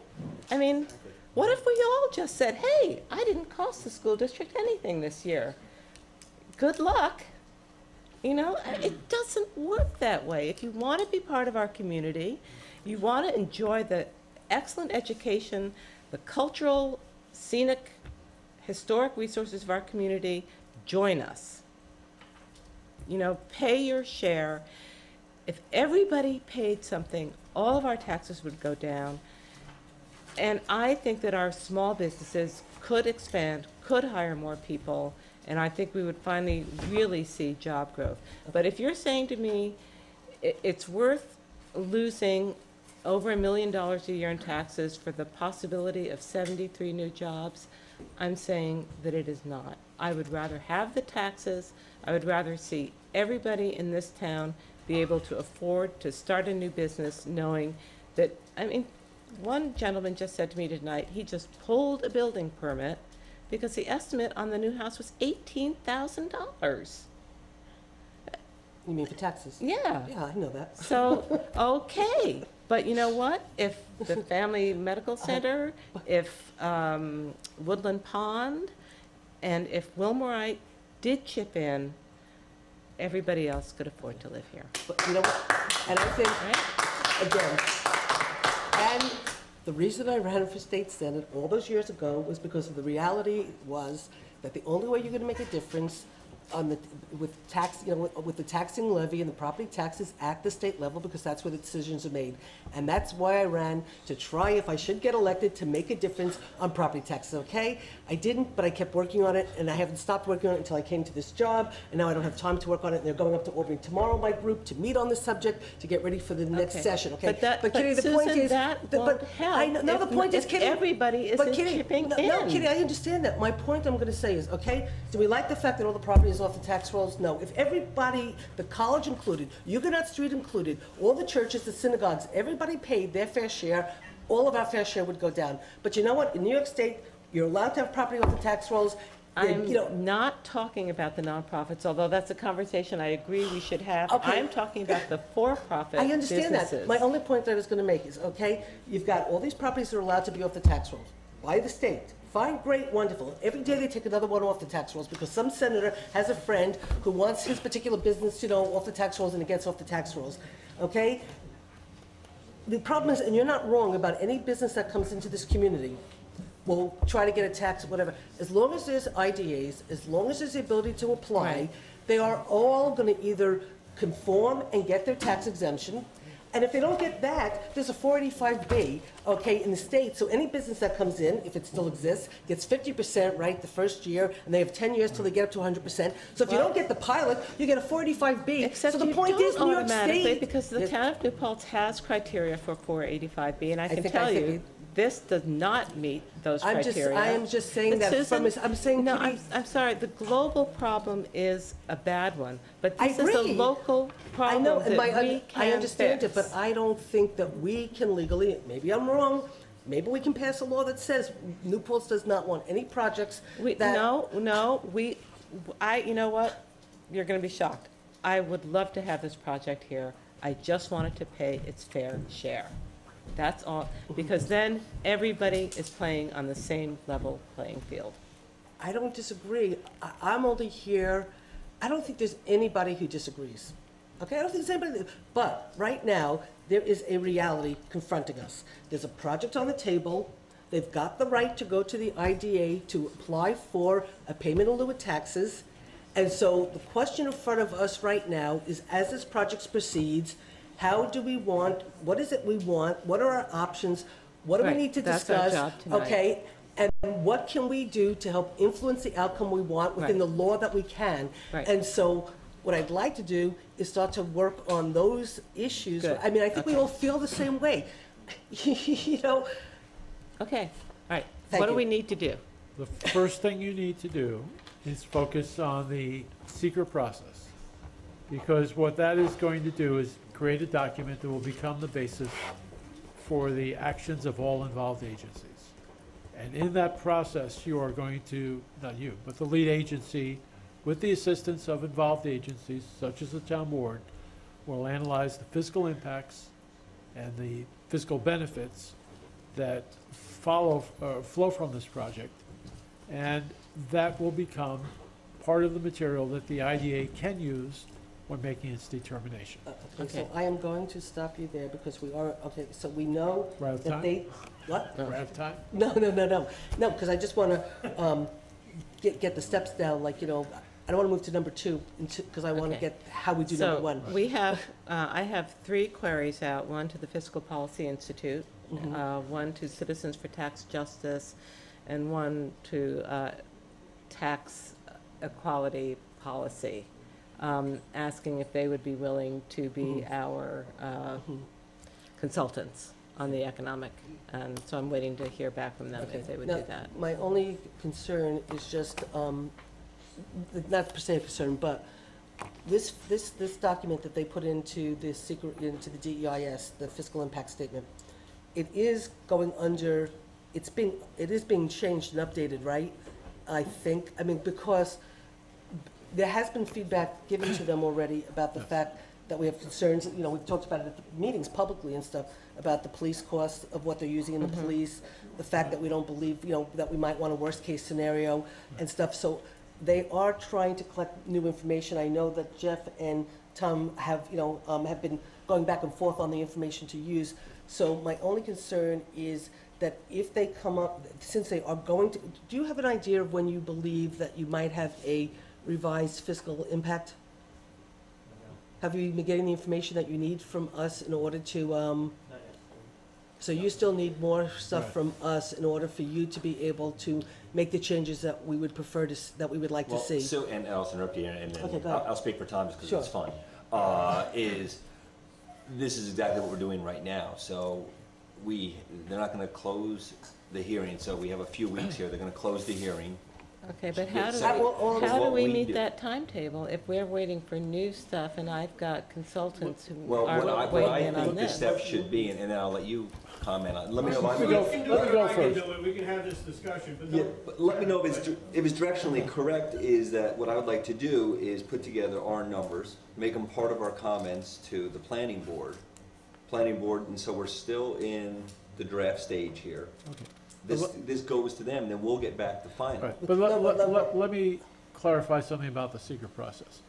The idea of the draft EIS is to serve as a first draft of what will become a document that will be called the environmental impact statement.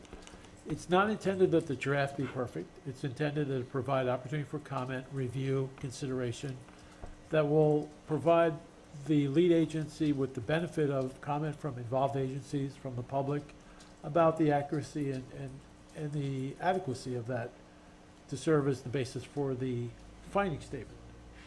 So the danger that boards run into, and lead agencies run into, is that there's a tendency to go through a reiteration.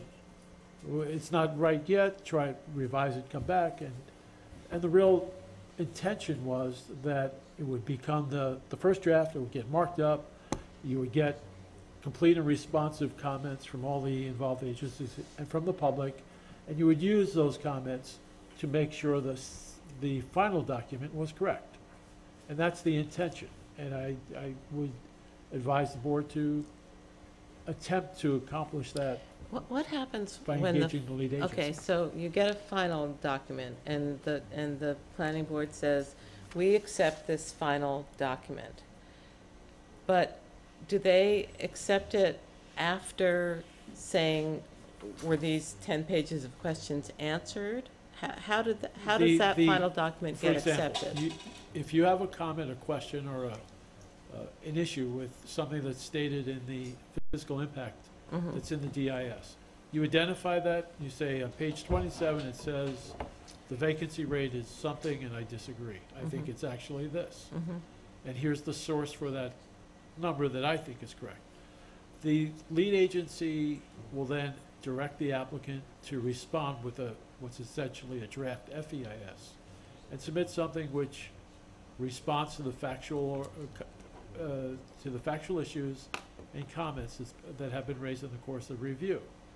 So the vacancy rate becomes an issue. The applicant goes back and looks at its analysis and says, we assumed 0.3 based on this. It was pointed out 7 might be more accurate. We looked at the census, we agree, disagree, sort of agree. We're using this number instead of what we originally proposed, and we've revised all of the analysis. So you have two sets of things. You have methodology, and you have data or assumptions about the data. And if the methodology is correct, what you're really arguing about is the accuracy of the assumptions and the data. Mhm. If that accuracy is an issue, that can be addressed in a fairly straightforward manner, as long as everybody agrees this is the right data to use, and then you apply the methodology, which is usually a standard set of protocols, and you come out with an answer, a conclusion, which is not necessarily the truth, but it's the best conclusion we can reach, given the method and given the data that we put into the method. So you have your FEIS, and the applicant has responded to all of these questions. You have a whole new document, and the planning board says, we accept this new document as the FEIS. What does that mean? Are there a new round of hearings on that? Typically what is contemplated with the FEIS, well, what the regulations require is a 10-day consideration period after accepted before the agency can move forward with findings. I see. And that is intended, I guess, to ensure everybody reads it. Okay. As a practical matter, most agencies invite comment.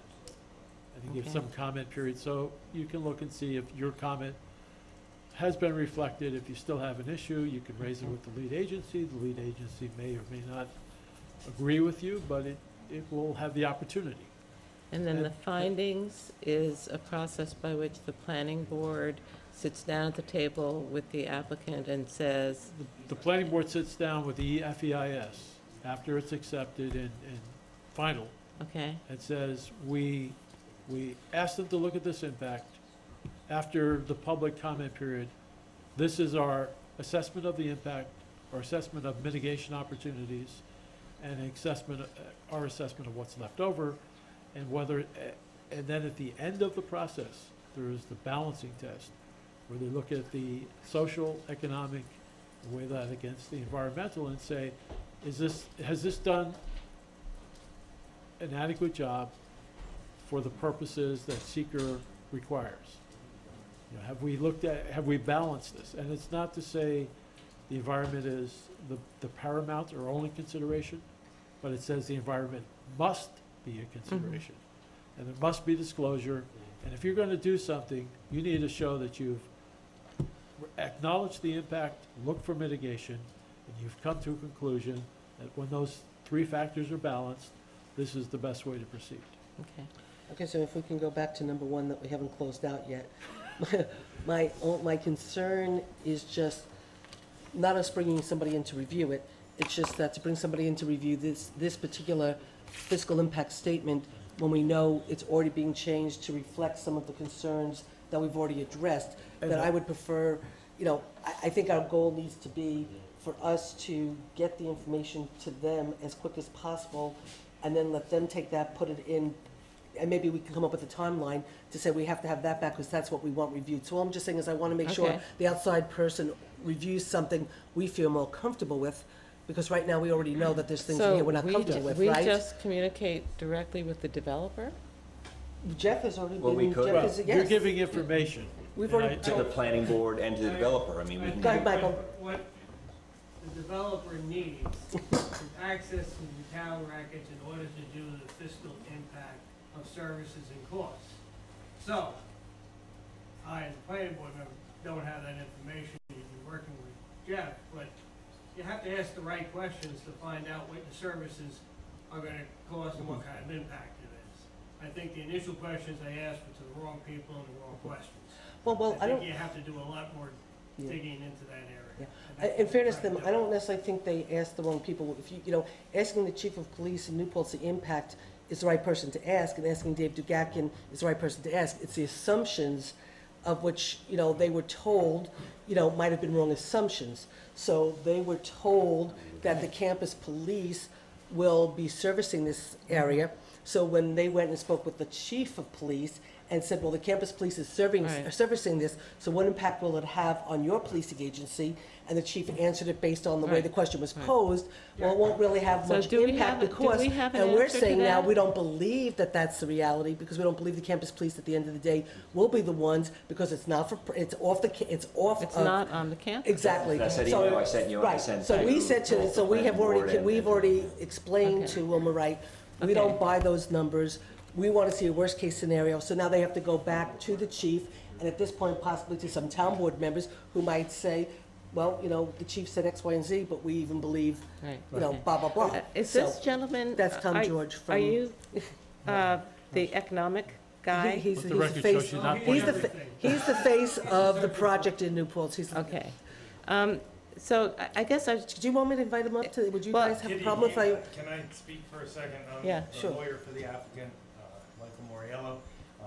Mr. George will not be answering questions. Okay. tonight, Okay. And neither Okay. will I. Okay. We're gonna listen So- and take notes. Okay. okay, so one Okay. question we are going to ask is if it is typical of Wilmerite to operate on a tax exempt basis, if your other projects are also tax exempt. So just a heads up, that's, And just so you know, Kitty, Okay. I did call up to Syracuse and I did call up to Rochester. oh, And there were types of pilots that they did get up there, but again, Okay. they applied under, they could not be any less comparable to our community. Reason being, they were both done in very heavily, one's Well, cities. residential, our RIT is a residential area, Mm-hmm. but residential with more of a character of a city than what we have here. Mhm.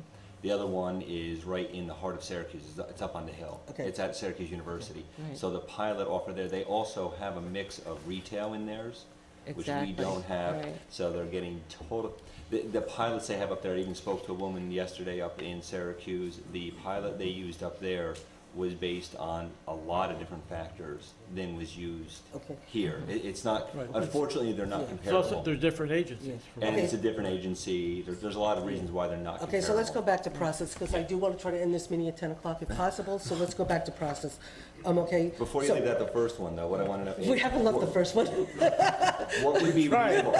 So trying. Kitty, and I also want to make sure Kitty's comfortable here, because. We haven't left the first one. Yeah, which is good, and I want to make sure Kitty's comfortable, because, you know, any communications that I've emailed to Wilmerite, just so you know, anything I've emailed to Mike, they've responded right away. Okay. And looking for information, and, you know, I I think copied I've you. been CC'd. Well, I I've ended up copied forwarding you on everything to you those, so, guys. yeah, and again, we will get some better numbers, but what I'm wondering is, the timeline, but I'd like to complete this quickly. Well, that's what I was just gonna. What, they close, so the planning board closes January 14th. Right, What would your gut tell you the response back would be, as far as when are they gonna, how long would it take them to prepare? And I know this is a huge document now. It'll be pared down probably to 150, 200 pages, the final FEIS. How long would you say that would take in a reasonable world? well, there you go. There's, Yeah. I would think it could be done within 2 to 3 months. To the Okay. point where we could take a good serious I look. want to go back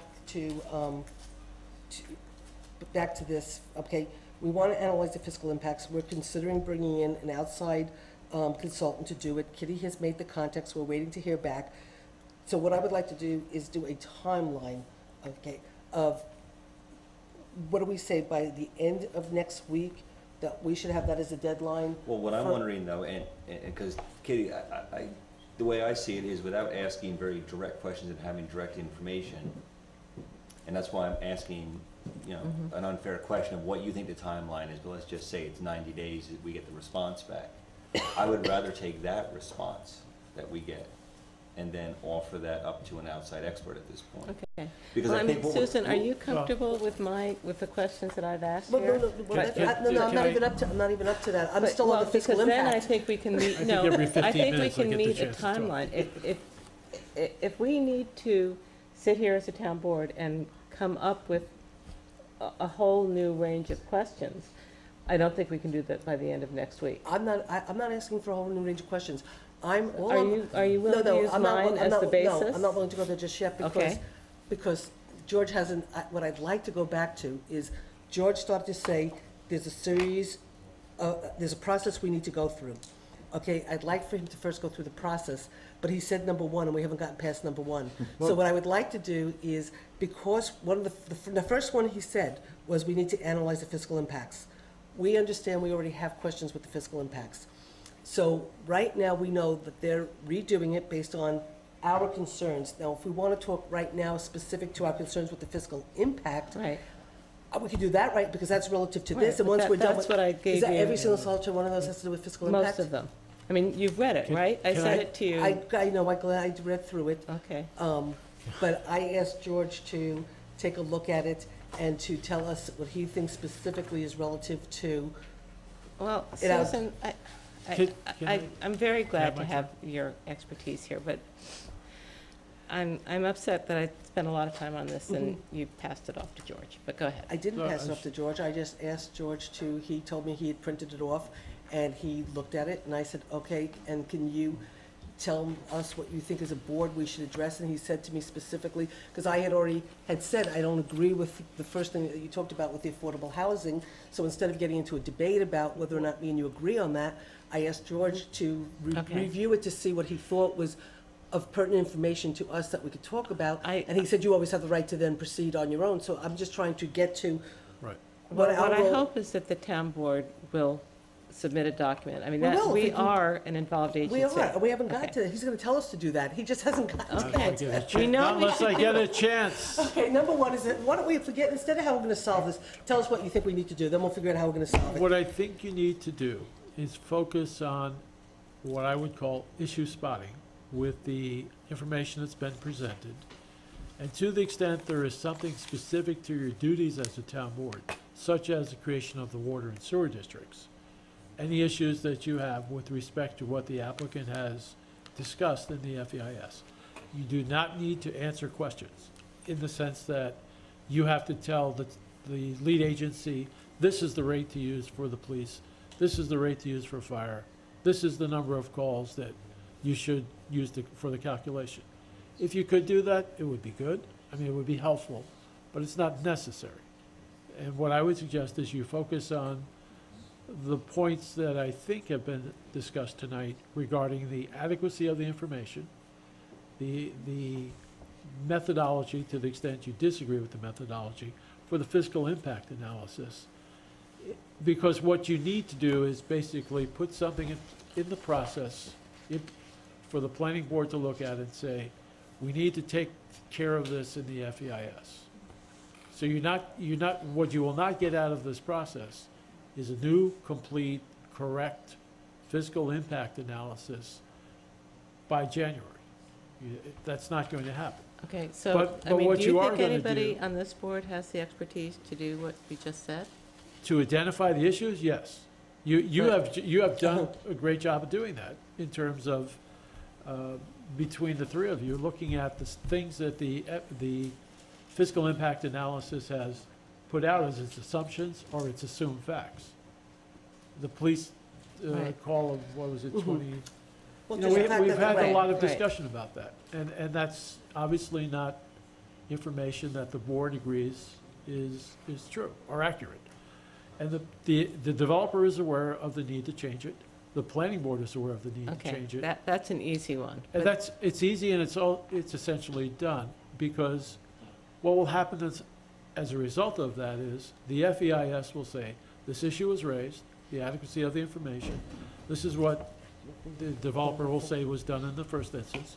The planning board as lead agency will review it, and it will have a consultant available, presumably, to look that over as well and advise it with respect to the impact concerns that have been identified. And at the end of that process, the FEIS will contain a physical impact analysis that is as complete and accurate as we can make it. Okay. Would it make sense, let me just ask, I mean, would it make sense? I mean, obviously, there's lots of questions in here. You know, the one that I've spoken with them the most about, I'm not sure, you know, in terms of Jeff, I think it's a lot of the same. I've spoken mostly about the police and my belief that, you know, the police assumptions are wrong. You've had your own conversations on some other things. But Is we it- need to have the I know, that's why conversation here I as know a that's why- board, and that's- we need to, I know that's tonight, why- I think we need to That's come why I'm up trying with to our figure out joint how to go. That's why I'm response. trying to Kitty, figure out. and Kitty, I totally, you know, I have fully read yours, and there isn't a single thing I would take out of yours, but I do have pieces I would add to yours, definitely. So I have no problem with taking yours, and I will add it Okay. and have everyone review it.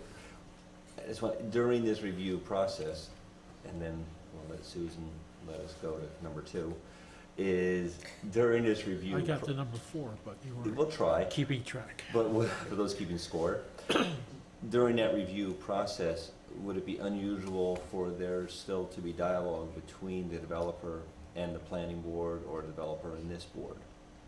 During the review of the Would they- FEIS? We've given them everything, closed public hearing, we've given them our data. Would it be unusual for there still to be dialogue, No, or is it because- normal to be dialogue? Because part of the process that you're going to get, I mean, the purpose of engaging the applicant is to provide them with information. So it'd be just like if you told them to go look up the census data. They're gonna go somewhere and get information, and they have to get it from you. So it's certainly appropriate for the applicant and the board, well, the applicant and the town. I mean, you don't have to sit down and cull through the budget and come up with a number. The applicant needs to be directed how to come up with the Okay, answer so that's correct. One new problem is that the IDA estimated payments were drafted before the IDA added this category. So those estimates don't work anymore, right? We need, Well, one thing that we've discussed with the applicant is providing a range. So if the applicant is going to apply for that section of the IDA exemption, which I understand it is, there's a range in there. And the IDA will determine that based on, in part, reviewing the EIS.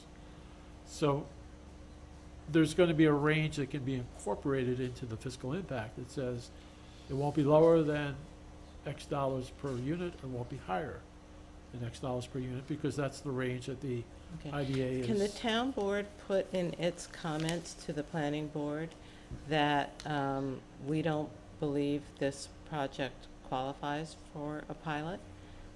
And that we're going to oppose it, if that's the sense of the board? You can put that in. I mean, it's really not the lead agents, it's not a, Well, here's the thing, I mean, it's a very different financial scenario if they pay and the full freight, that's true, and right? that's what I spoke about before. Part of the process here is to state the assumptions. If you're going to assume that the IDA will finance it, there's one set of conclusions that follow about fiscal impact. And if that doesn't happen, or if you could choose the worst case, and you could say, if it doesn't happen, this is the alternate, and this is what has to happen in that case.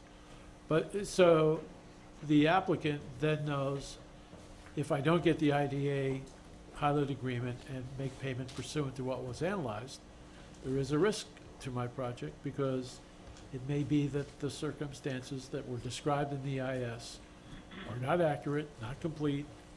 The mitigation identified, the payment, is not going to happen the way it was described.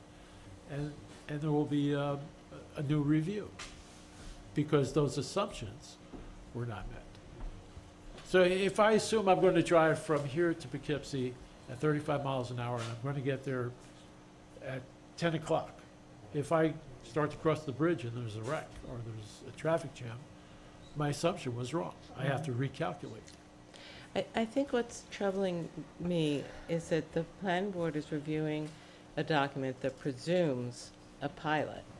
You know, the assumption is that this will get a pilot agreement.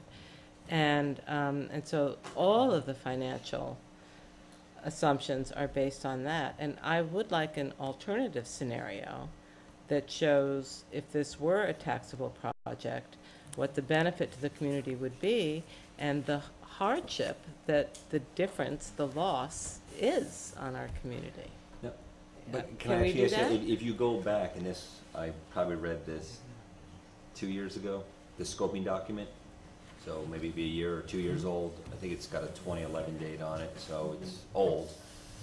There's reference in that scoping document that one of the things to be provided is no pilot being off, not getting, alternative funding measures without a pilot. I think it was without IDA finance. It rings a bell, right? Yeah, without. Yeah. So what does that mean? Does that just mean that they might then go out and seek other state financing, or they would come to us and maybe Well, see if it's we have really- a revolving It's really a fund? question. If you don't get the pilot, what happens? Or And then in that what- case, I'm pretty sure it was the tax exempt financing. Yeah, and that was the original scoping well, not the original, it was a scoping document. So is the scoping document necessarily carried over to? The scope is the scope of what the lead agency required be addressed in the EIS. If it isn't adequately addressed, it can be addressed in the FEIS. So that is a question too, though, Kitty, is the alternative, because it is, I'm gonna have to go back and read it again, but now it's just coming back to me. So that is in the scope, I remember seeing. So I'd have to go back Yeah. and look to see what are the alternatives, and could the alternative be that this project is a go, no go? Is there a switch on there and they could say, without some type of Well, financing assistance? they this would is a analyze, no-go? I presume, they would analyze the financing. The question of what happens in that event is up to the applicant to decide. I mean, if you would just do the math and say if it was taxed, the tax, like the gentleman indicated, would be, these numbers, and that's sufficient for purposes of the EIS. The question becomes, as to whether they'll actually do that, if they're entitled to pursue a pilot is a question for them. The question as to whether they get the pilot is for the IDA. If they're not eligible, or the IDA determines they don't meet the criteria that they've set up for these things, Okay. then we'll find out what the applicant will do. Now, is there any weight, and I know But- you don't work for the IDA, but is there any weight to if an applicant goes to the IDA and in their scoping document, or even in their FEIS, which they presumably present to them and discuss with them, part of it is that this project is not viable without financing? Does that play a role into the scoring, or, into the decision-making actually, it's not part of the score, but if you're going for a deviated, does that become part of the negotiation? Well, my understanding of the general logic that the IDA follows is, if we give this pilot, we're accomplishing something with it that we want to do. We want to create jobs, we want to promote something, and this will help that happen. If it's going to happen anyway, my understanding is the IDA does not place high value on proceeding forward with whatever financing is being requested. That there is a balancing in that process that takes place. It's not, as I understand it, a complete but-for, but the but-for is a part of the analysis. So The one thing I will the tell- application will not be submitted to the IDA until this project is approved? It need not. I mean, it can't be acted upon. So. But does the applicant need an approved project from the town planning board in order to go to the IDA? I don't believe it needs it, but I think in most cases it doesn't make sense until they know Okay. what they're being, See, what they're that's going to construct, for That's example. what chicken and eggs me about this whole thing, is that we don't know what their application is going to say, and they don't know what our planning board is gonna say, and, you know, if we could see the application simultaneously with this process, so that maybe there are benefits that I'm just not seeing in the EIS.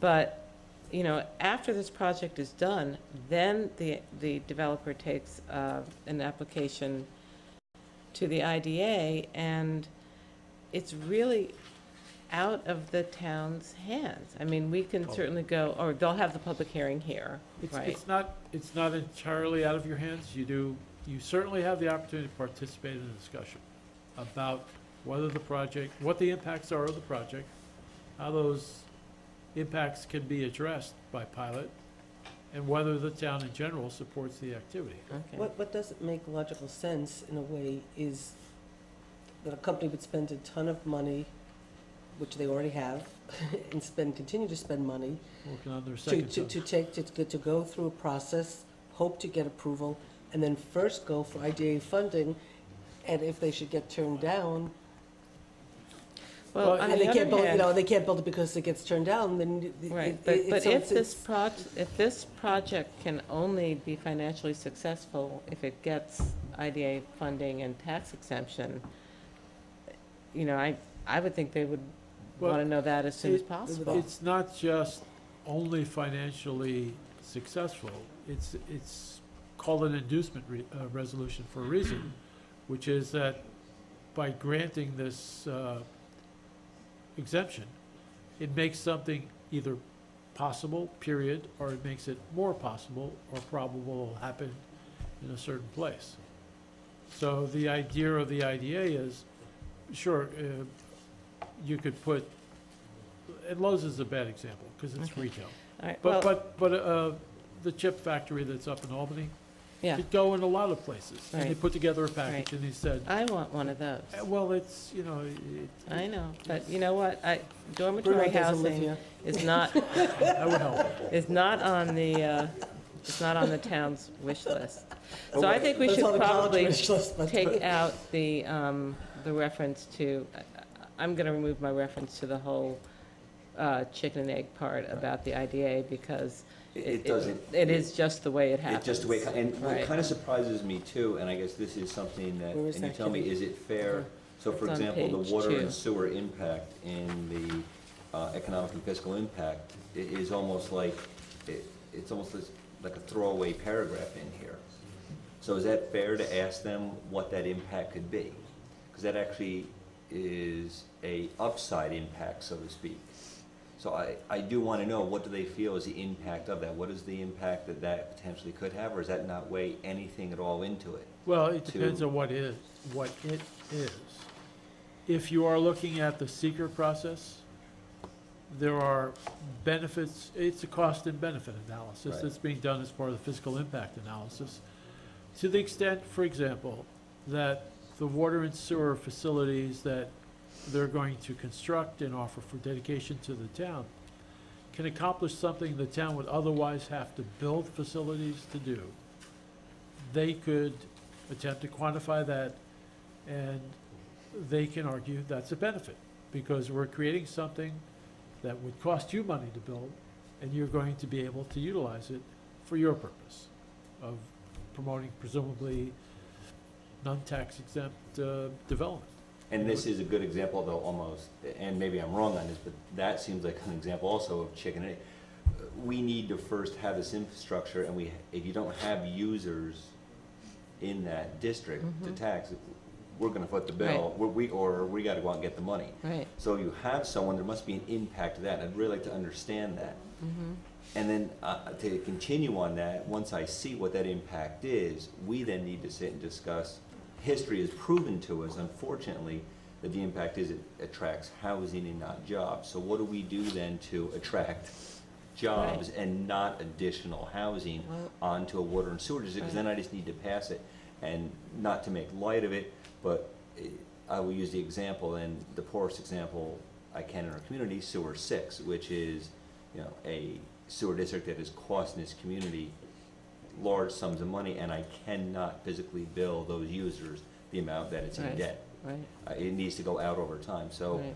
So that is a fair question of the developer then to say, could you expand on the impacts of I the think water and sewer? you've already asked, I mean, I think if I remember correctly, you've Yeah, asked The to- board, the planning board has had discussion with the. Okay, so they will be Yes. getting back to us on that, okay. One of the good. things that George had specifically said was that, in order to understand this whole entire project, that's a very important component, which is the sewer and the water, and the cost of them building that, and then if it should be taken over by the town, the value to us, Value and cost. I mean, Right, there- exactly. Cost benefit Because, I analysis. mean, there's one way of looking at this, which is you need water, so you're building water, so why is it a benefit to us?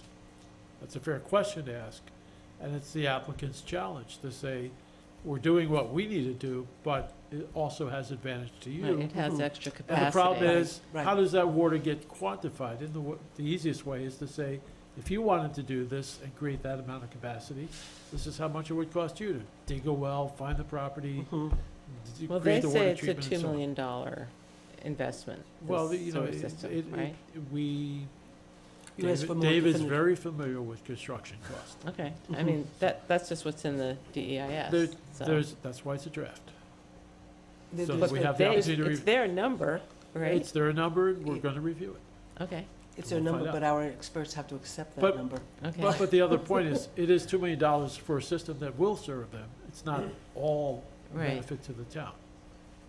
So- I mean, I just am afraid that all we will end up with is more tax exempt projects Well, around here's- this infrastructure. Here's two ways you can, if not absolutely make certain, but certainly have a very significant influence. One is through your zoning code.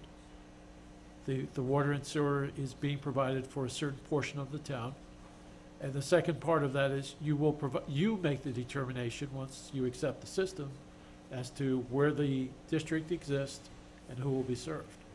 So someone who is within the district is entitled to service, but once the neighboring property is not entitled, depending upon the nature of the use and the property, someone can apply, and you'll make the determination Right, about but I whether mean, to the extend. SUNY Foundation could buy the property across the street and build more housing. And you and- will determine whether to extend the district to that property.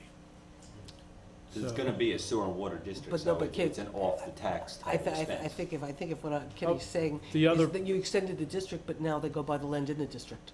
Well, They've the other already problem with going established- across the street, it's R1, and that density isn't permitted.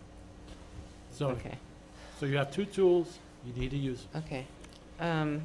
So, I just had a lot of questions about the annual sales numbers. Seems like a lot of money for 700 new people to generate. And that's a math number. I mean, if that's the if the methodology and the assumptions are correct, it either is correct or it isn't, and you're, Right, but I mean, their sources are, I guess, you know- it's their story. They're Right. telling it in the draft. We're reviewing it, and we're going to make but I it think, our story, the lead but- agency's story. so do I have to point that out? Do I have to say we need to look at the per capita income of New Paltz, which consistently It qualifies has- for? It has been noted that the sales tax estimates are perhaps generous in the process, but part of the EIS process is to get, comment from the entire public about it.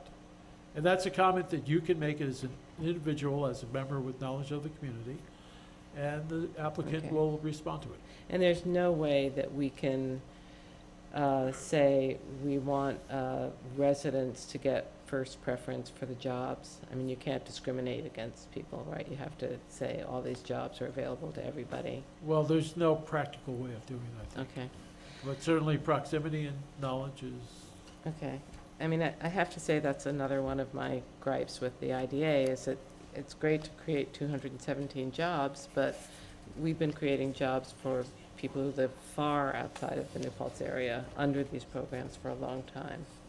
I mean, when I go up to the family health place and go to the labs, I always ask the people where they live. and they don't live in New Paltz. Okay, the police we've done. I would like to go back to the fire department. Well, I guess you've got Tom Powers on the planning board now, so you've got that under control. Tom knows about fire. Okay, all right. And just so you know, Kitty, is that the part of the calculation was done with fire emergency services and also police based on some contribution numbers that weren't provided correctly, I believe. I don't Okay. think that the applicant was trying to mislead us. I think it was purely the numbers they were using were not the correct numbers. So I do have the complete budget, so I'm gonna send them the fire department budget, I'm gonna send them the complete rescue squad budget, and also the complete calls that our police are making on campus and what the campus police are making on campus. We do know those calls too, and try to use that methodology both ways, and that should give us a fair number of calls. All right. I dispute the claim that there will be 700 fewer commuting students. I know that everybody's saying that the enrollment will stay the same, and I think it will stay the same. I just think that 700 of those existing students will live on campus and 700 will continue to commute. I don't think we're going to see the reduction in traffic. That may be an example of how to parse this out. If you make that comment, it's no different than if the entire board makes the comment. It's not a town board issue in the sense that it's something that you're going to take action on, but it is a fair comment to make. How do we know they're all students? How do we know what's the graduate students? How are we protected against the potential for increases? I know that SUNY's enrollment was noted to fluctuate over time. It goes up, it goes down over the last, I think they talked about 20 years.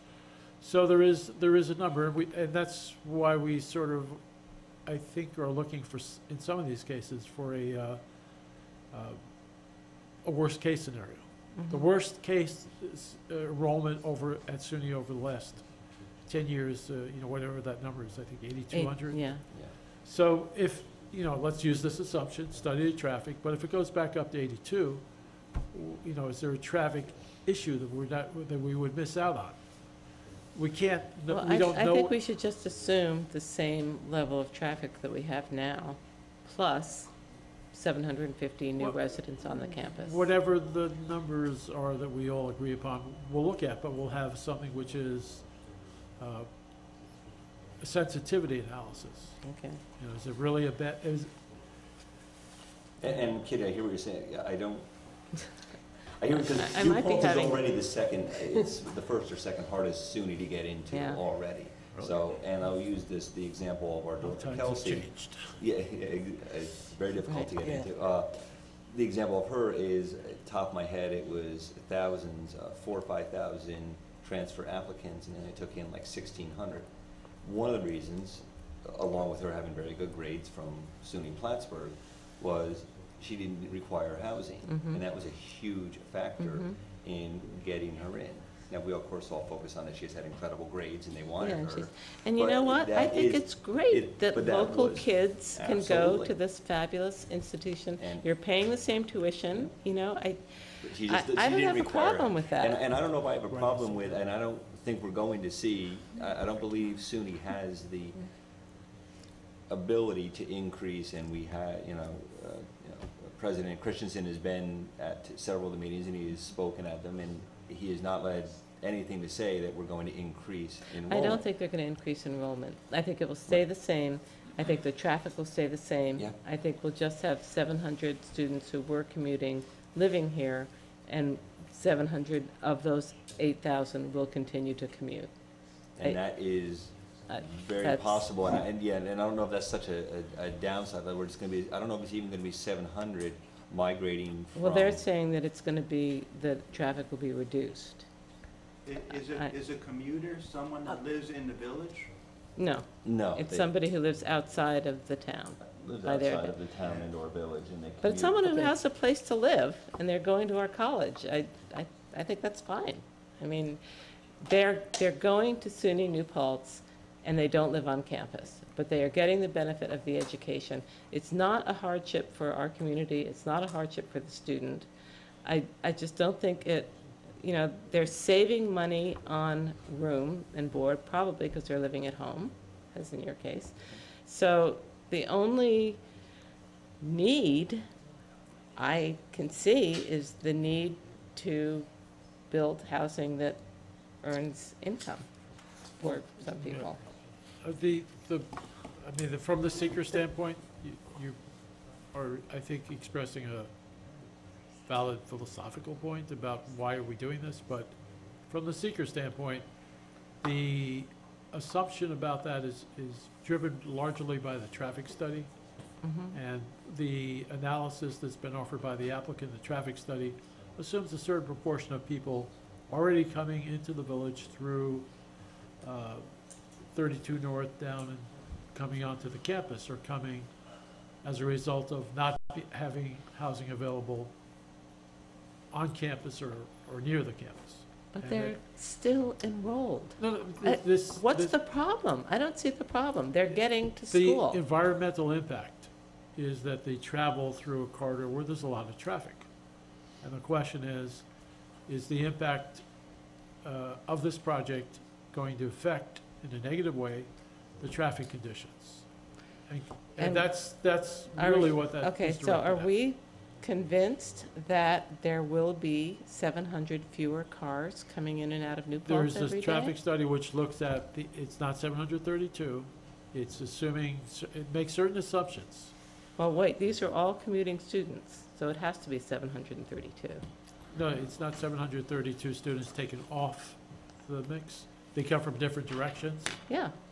Well, that's not all of them. 732 students do not come down 32 to. No, but they come down 299. My point right? is, it's a traffic issue. It's been looked at a traffic study. The town does have a consulting traffic engineer who has reviewed those assumptions and concludes that the traffic impact will not be, there's no significant environmental impact as a result of it.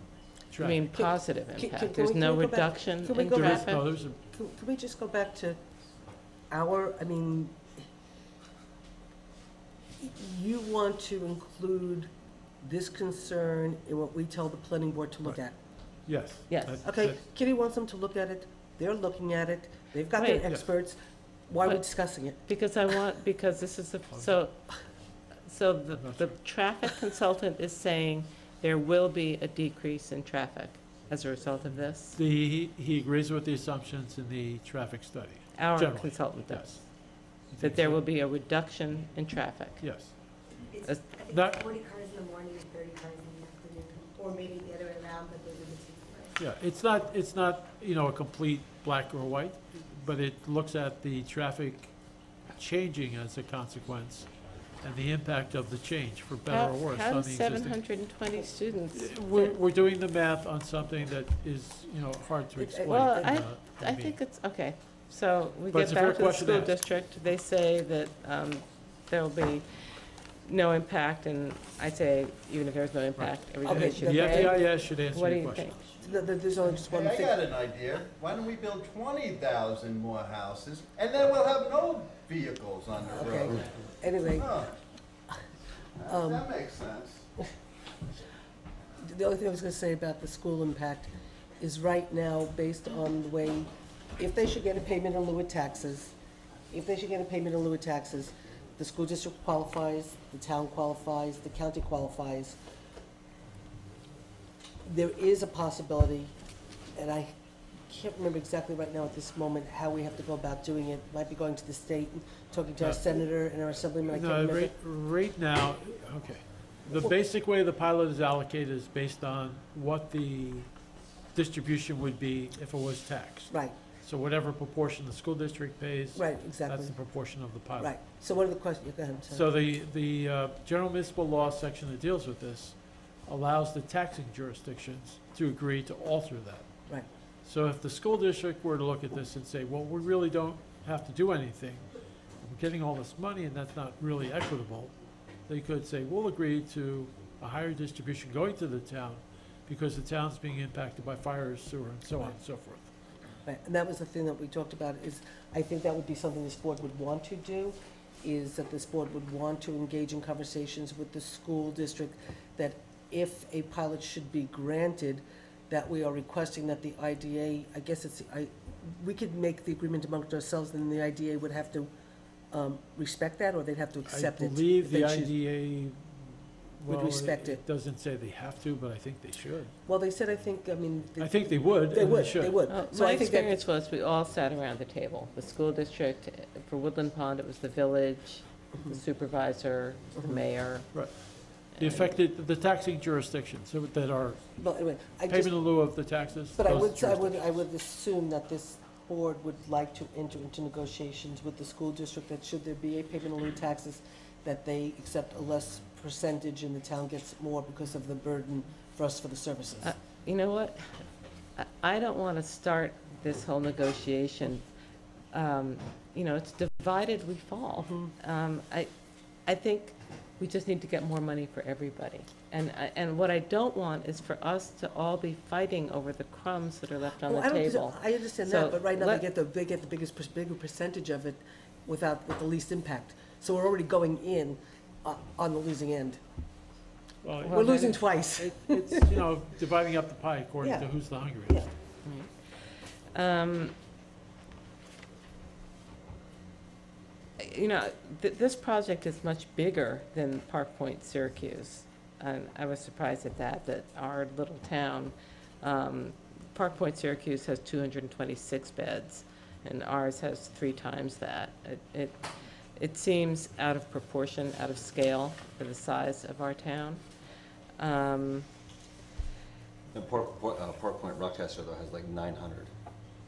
Okay, That one's- Rochester, Yeah. city of Rochester. Cities, no, it's actually out, yeah, it's actually out in Okay. Henrietta, it's actually out in a rural area, so it's hard to compare the two. Okay. But anyway, if you go out there and look, it's a very different, and I'm like you, Kitty, I wish I could drive there and say these are 2 very comparable projects, and unfortunately, they're not. Okay. And when I drove to the one in Syracuse, it was also very different. Wow, you really So- Getting been around. on a Mike even, tour. I think Mike even took a tour of the one in Rochester. I did go to the one in Rochester. He took a Okay. tour of it even, and they're, unfortunately, they're not real comparable just because of where they're being built. I mean, this is a unique project. Right, they Okay. do, in Anyway, can we- Rochester, they do offer a free express campus shuttle. They're a mile away from the campus. So, you know, our uptown business district is a mile away. Our doctor's offices are a mile away. You know, we already pay a hefty price for the shuttle, so I think it'd be great if Wilmerite had its own shuttle, or, you know, Well, actually, Kitty, you know, I participated. looked at that too, and then I went back and looked at our old contract for the loop bus.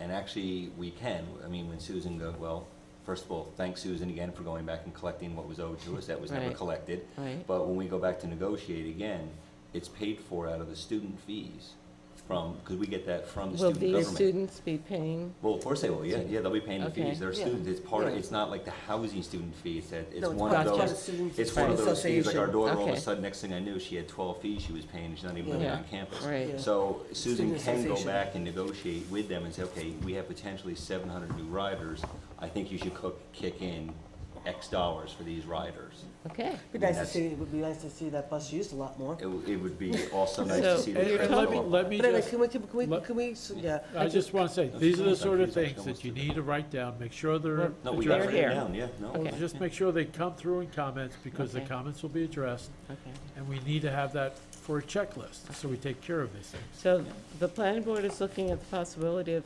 photovoltaic parking lighting? You know, It the was kind. mentioned at a meeting, Okay, that's really important to me, because, you know, well, the town is looking to go solar anyway. But, you know, that would feed back, you know, that community could be off the grid. It provides, you know, it keeps those cars out of the sun, so they don't heat up the same. And you know, the roof is a solar panel, and it generates enough power probably to provide a significant amount of the energy for the dormitories. And, you know, I'm just really disappointed with the sustainable Sometimes you have studies, to give them the programs, and all opportunity. those things. You know, this is such an opportunity to really do something green and new, and I'm really disappointed that there isn't a demonstration farm of some kind. I mean, we have all of these students who are, you know, actually There is coming- actually, you know, I'm not sure exactly where it is, but there is a farming activity that is included. Oh, I missed Yeah, that. yeah. I think it's actually called Moriello Farms, and we picking apples every fall. Okay. It's Just a walk very across the small- street. Well, there are That's two one way farming to Okay. think activities about it. available. Yeah, it's a very small thing. But, you know, we had some talks at the campus. I think Ariana organized one by Dan Gunther's son, The Dirty Life. And the room was standing room only of SUNY New Paltz students who are really interested in the business of farming. So I think, you know, There were a it's just, number of students who appeared at the public hearings. okay.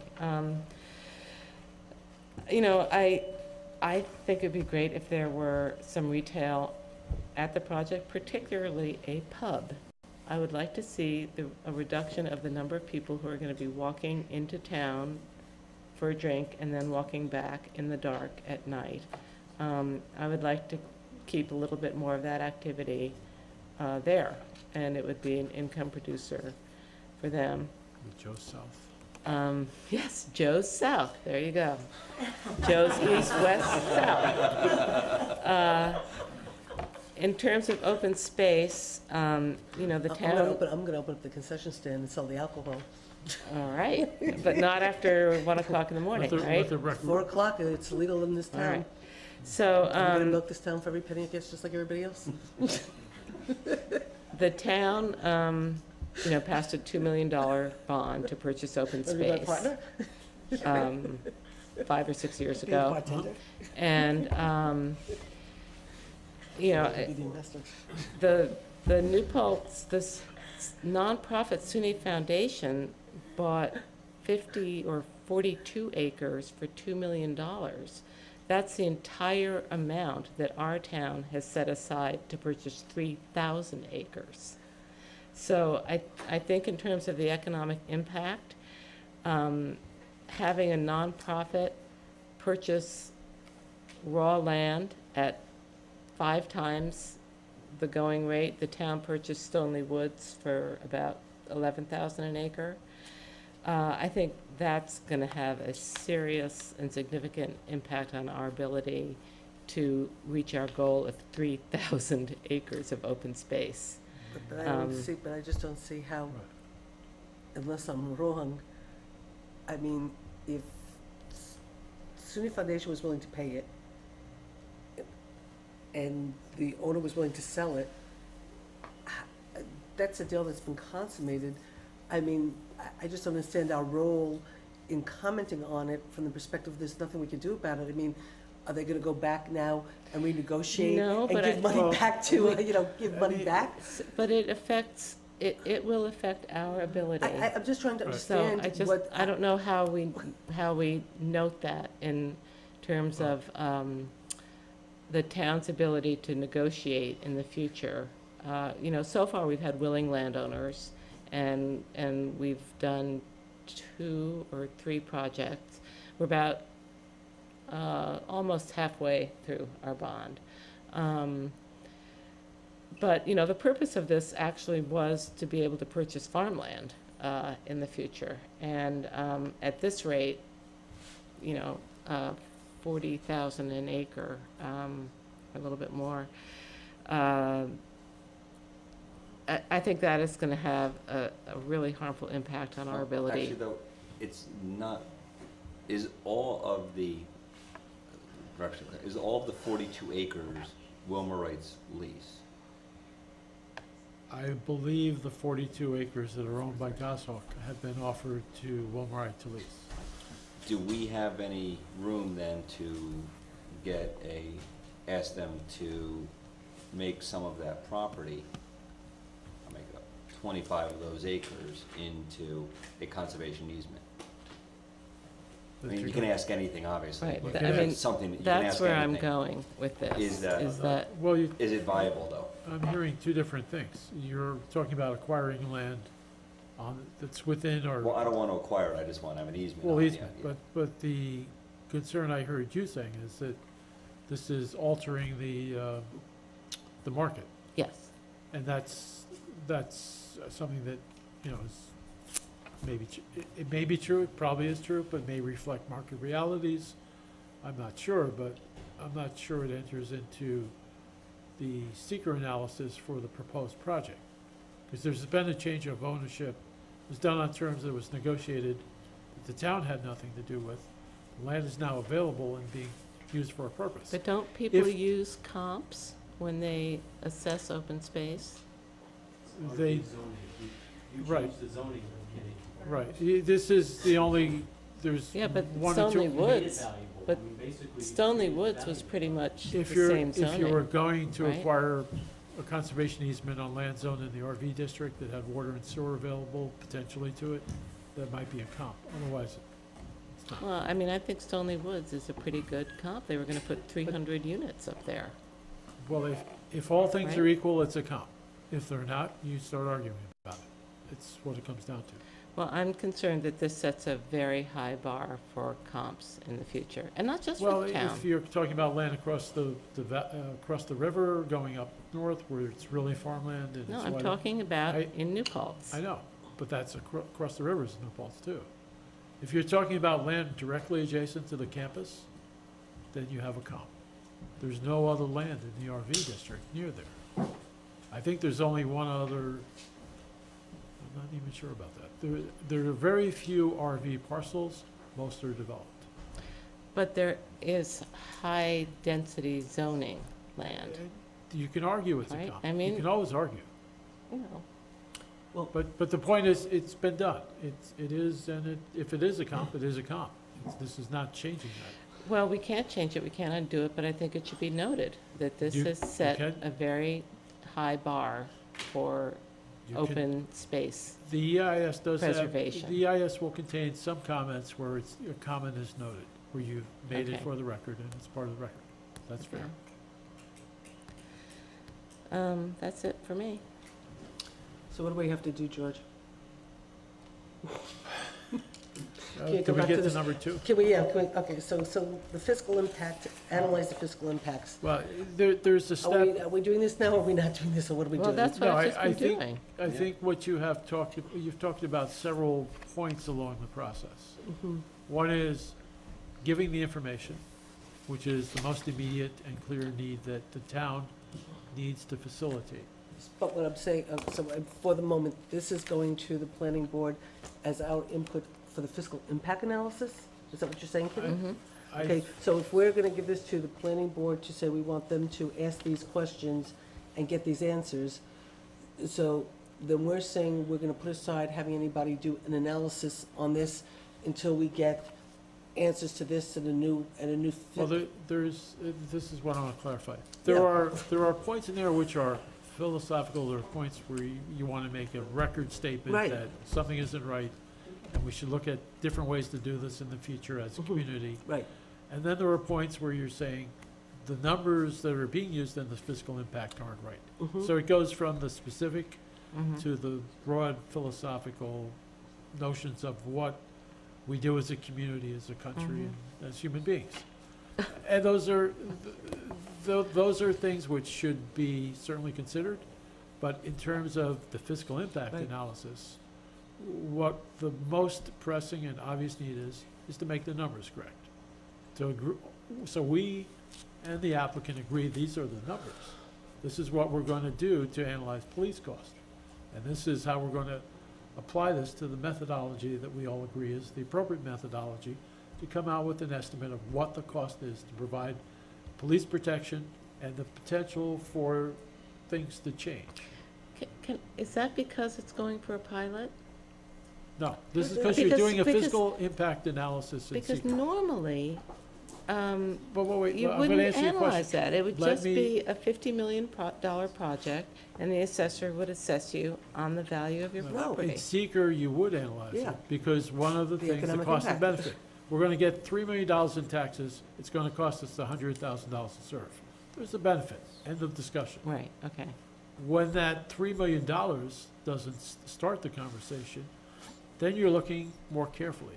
These are the costs. These are the estimated costs for this particular kind of use.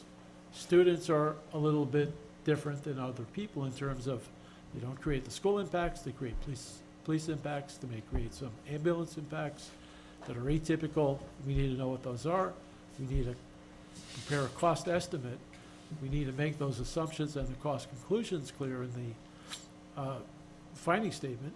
And then we need to have a process which says, if our numbers are off or things change and the service costs increase, we have the opportunity to go back and talk to the developer about how we're going to be made whole.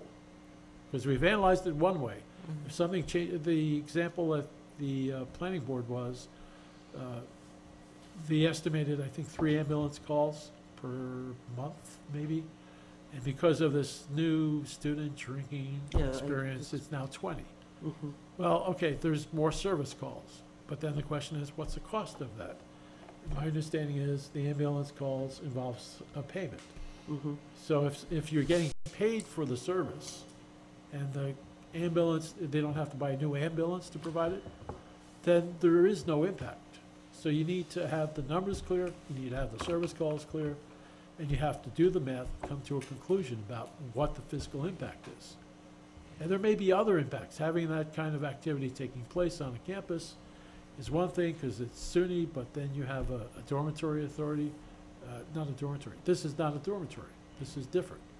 So is there something which might happen at the project that would be different than what's happening on campus? If the campus police can't respond, if there's no resident assistance. The reality is, without getting into all these specifics, but the truth is That's it, that the yeah. rescue squad is going to the campus a lot more. When you have a lot more students that are living in the community, the rescue squad is going to go to that place even that much more. They're at the point where they probably need a second ambulance, and so that will also be factored in. Yes. So the question is how to get to the right answers to be in the fiscal impact statement, to understand the impact of the whatever. Right. But you don't have to do that before you move on. What you have to do is say what Susan just said. There's going to be more calls, look at that. There's going to be perhaps a need to purchase an additional ambulance, additional fire truck. Look at how that cost gets factored in to the overall service to the community and what their share should be, what we can fairly attribute to this project. So Katie, let me take your letter. I will add the numbers that I've gotten together. Great. And so what I believe, and because there are those, what you're referring to are the off-book costs. Mhm. You don't budget an ambulance every year. We don't budget, thank goodness, we don't budget a fire truck every year. We don't budget a car, well, actually our cars we do, we lease most of our police cars. Actually, We buy and lease. but mostly those are in there actually, so police are a little different. But it will be private roads, right? Private roads? Right. Yeah, so we will not be plowing the roads, we won't be Right. maintaining the roads, which is fine. And the state road goes by it, so they'll actually continue to take care of the road in front of the property. So I'm happy throwing those numbers, and I want to know how you feel. Great. I'm happy taking all I these would numbers, much your rather letter. have you do the numbers. And what I would like to take that and submit them to the planning board, submit them to Wilmerite, Mhm. and then have them give that back to us as part of the final, which is still going to have a comment period, it still will be open. And I would gladly then take that and pass that on to a peer review. Independent peer review, whatever you Right, want to call but it, because I'd like when- to see what they say. But when would that have to be submitted? Well, they're gonna have to, that's why I asked. They would like to get it now, so they can do the analysis. No, they get We're our gonna get thing. it back in about 90 days. Like he's saying, it's probably But gonna be when about. would the Fiscal Policy Institute's Well, that's what we're trying, comments that's have what, to be? if we're waiting right now to do this after the fact as opposed to now, which, again, which was my preference, because I know this is gonna change, because we already don't Right. buy into this. So Right. that's why I don't wanna waste time. That was my whole point when I wrote that email originally, about shouldn't we be making sure we're comfortable with the numbers before we have somebody review a document we already think is flawed. Right, because you don't know. need someone telling you the police calls are Right, too low. exactly, because we know it, and so let's be more effective with our time and come up with what we think and then have somebody review it. So I guess, in a sense, is we now take Kitty's concerns, I'll put in my Jeff numbers puts in in it. his numbers of what he believes needs to be looked at. That gets sent from us to the planning board to say, this is the town board's input. And then it's the timetable that you were talking about at the very beginning in terms of Wilmerite taking it, bringing back their information, and then the planning board hiring their consultant for all the things you're looking at doing, and then us sort of hiring an independent consultant for the economics, or possibly doing it together, which is a conversation to have. And then Kitty, then what's gonna happen is then at least now we're at a point where the applicant now is really just starting the full process up at the pilot, applying for the pilot with the Right. IDA. So now we have data that at least we agree to.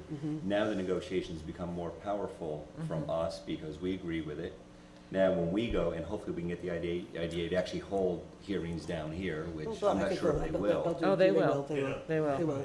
They That's- will. So we will get the IDA to hold them here, which will probably be at 1 o'clock on a Wednesday afternoon, so. No, we we can ask- got we can them ask to it. come at 7:30 for Okay. Woodland I think, Pond, honestly, right? they. Okay, good. it's- If it's they will different- come, then The that's good. IDA is really, the IDA as it's configured now It will is. be more responsive. That they understand IDAs are really, have been problematic.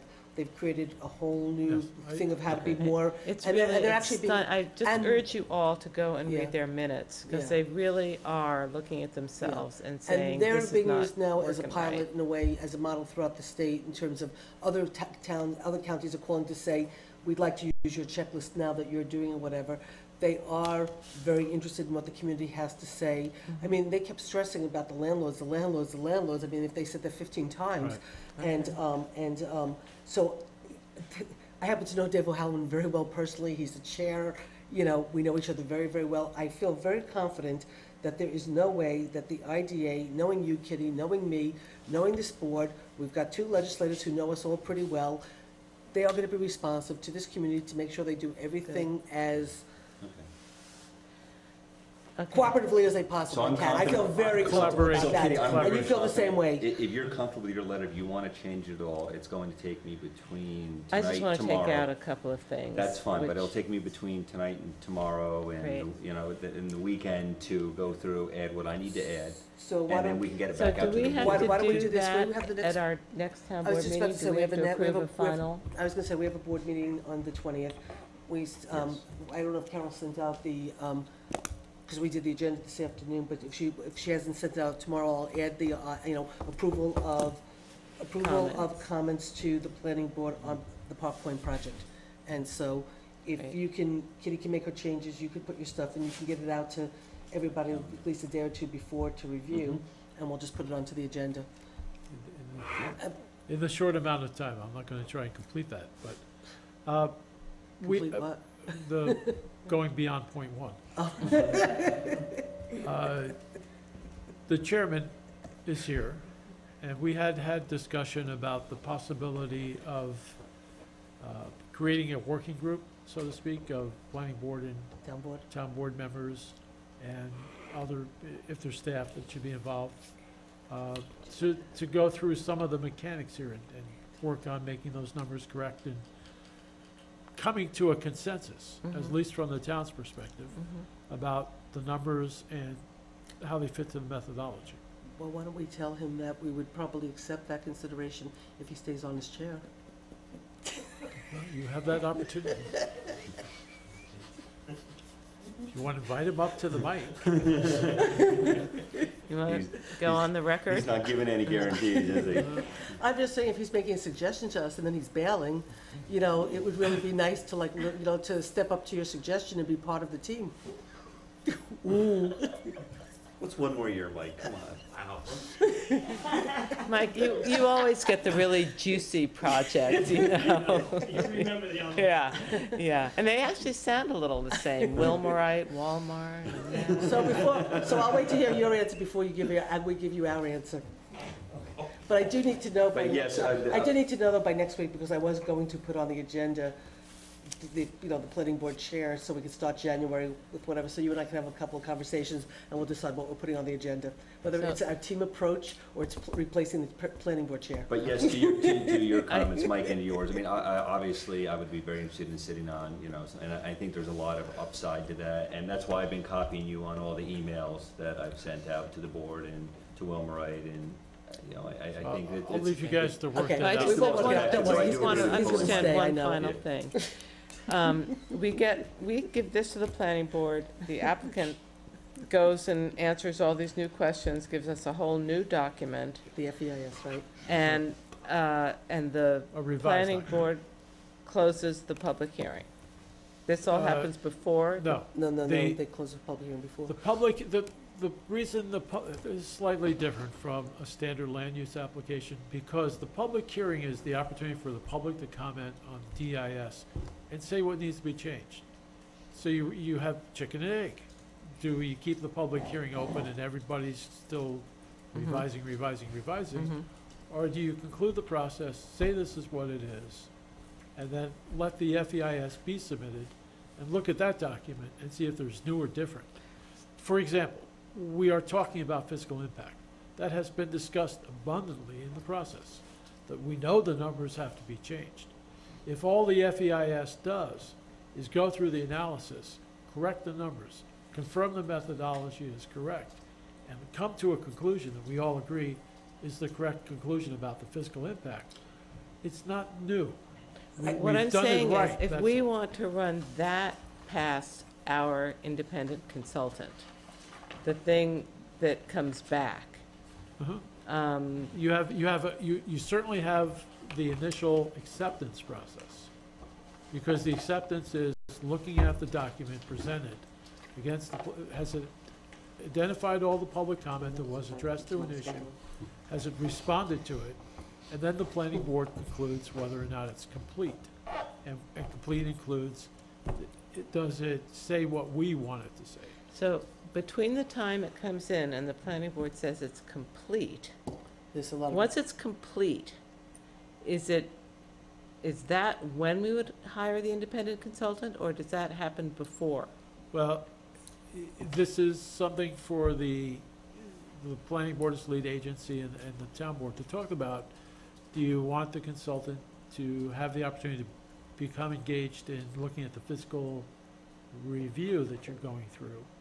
And to the extent you're not sure the methodology is adequate or the issues have been adequately identified, you may want them to be. Let me try two things, okay, because I think there's two steps in here.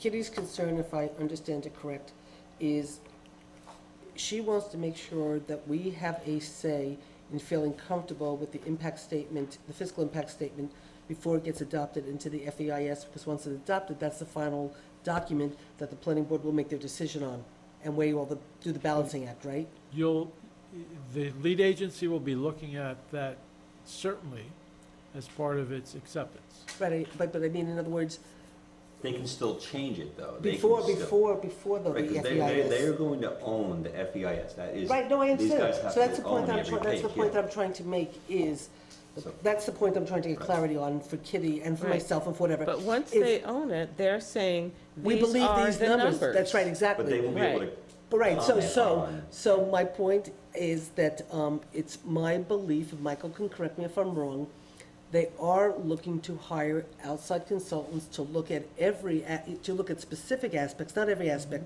but to identify the things that they don't feel that they as volunteers have the experience to take on a project of this magnitude and review without expert advice.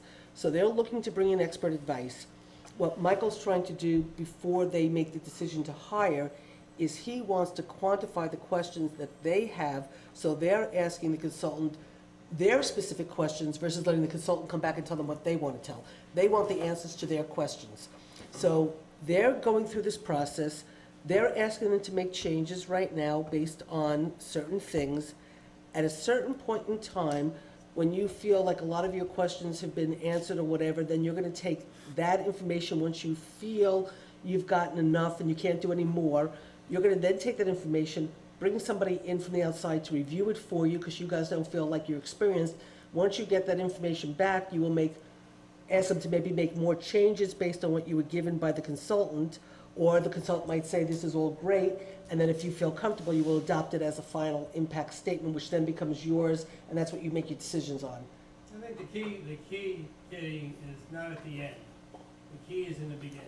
Mm-hmm. The assumptions that we're driving, are we asking the right questions? We need somebody with fiscal expertise, wherever that may be, that we could agree upon, to come in, look at our assumptions. Are we asking all the right questions? Are we have all the documentation that's needed to drive the fiscal impact on the front end? Yes. Then to review the results that do come out after. But I just want to understand that what you just said can happen after the public hearing is closed, between the public hearing closing and between adoption of the final? That's when it all will happen. That's when you have? It'll all happen. Yes. Okay, so and is there any clock running then that is saying the consultant must get this analysis completed by 90 days, 20 minutes? What? Well, there's no, This is an economic incentive. yeah. Right, he wants to do He it. wants to get the project done as Yeah. quickly as possible, so he'll work for it.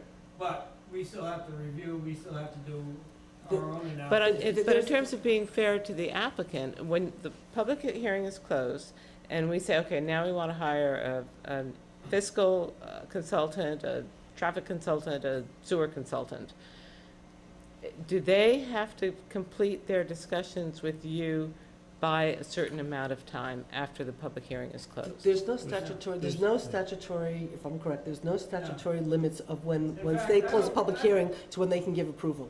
They can do 3 years, 4 years, 5 years, 10 years. Okay. Wait till the public hearing is closed to Right. start Okay. dealing with a fiscal consultant. I thought Although- clocks But started wait, Kitty, but after. this is the question I asked a while ago, and that's why Okay. I asked it though, is No, I'd planning like, board. I don't think we did anything excessive here. The public hearing will be open 90 days, which I think on a project this size is very reasonable. Traditionally, they close in 30 or You 60 mean days. from October through January? Wetlands Right, hearings, yeah. a year? Years, but that was a whole different Right. issue, and Sue's made sure we close those, so that was a different issue. But in this, we've had them open a very reasonable amount of time, I believe. We get them, as soon as they're closed, the applicant can then start their review process. And they will then take all the data, they will be able to take all of the comments, they will catalog them all. They then prepare their official response, which I hope is less than the 500-700 pages of what we now have. And traditionally, from looking at the ones in the past that have come up here, looking at Walmart, they do get reduced tremendously because they get it down to some very specifics. I want to take that, and I think this is what Mike wants to do too, once we get that, that's still a living document. It is not, it is called the final, but it's still a Okay. living document in front of Mike's board. Oh. He now has this living document, and it will have now a new economic and fiscal impact analysis in it with all the new data. I would like to take that and throw it up, you can call it another expert. I'd like to throw that up against the peer review. And the peer review would be just someone else who does economic work. And it could be the Fiscal Institute, it could be someone free doing it for us too, which I wouldn't mind. They're at not all. free. Well, I mean, cheaper than, They're it's a nonprofit, but not nonprofit, free. but having them then look at that. Okay. We then share that also with the board, we share it with the applicant. They can then respond to, I believe, and you can open up the public comments for. You can have a new hearing, you could have public comment, you can have. So we can consideration. reopen public comment again, Kitty, too. Not that it may not change anything, but we can then get more public input on that new document, should we feel it's necessary. I just remember from the Walmart days that there were, I thought, clocks started when you took a certain action. There is a regulatory timeframe for review, which I forget if it's 45 or 60 days. It's the anticipated time that it would take the lead agency to submit the FEIS, or to prepare the FEIS. But that is not a deadline in the sense that something happens if you don't do it. It's, at some point, the applicant can go to a court and say this is unreasonable, a reasonable amount of time. But I think there's only one case I've ever seen where that's happened. Because the applicant has an interest in getting through the process. right. We have an interest in getting through the process. It doesn't serve anybody to go to Okay. court to do that.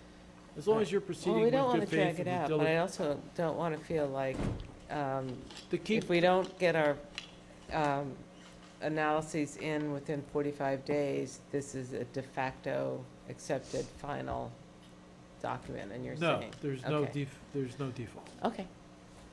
And I think the idea of doing the joint sort of committee is a good idea, because then this way, as we move forward with consultants and stuff to review things, we're doing it in tandem. And instead of like us doing one thing, then doing another thing, we just come into an agreement, and it's, it's a coordinated review. Yes, We both because have to buy into it, so we should work together. That's right, Okay. consensus. that's right. Consensus is a beautiful thing. Okay. Consensus. I wouldn't It's even comment. 10:01. 10 o'clock. That was exactly on the agenda when this meeting was ending. Is there anything else that we think we need to discuss, or were we pretty thorough for the moment? We'll have more time to talk another time. Another time. So I would like to, do Make a motion that we adjourn? I have a second? Second. All in favor? Aye. And I would like to point out that my agenda said this meeting would adjourn at 10 o'clock. It's pretty damn good. You didn't even have to look at the clock. And I'm gonna do that on all my agendas from now on. We probably did that because we had one less attorney at the table. Not the people.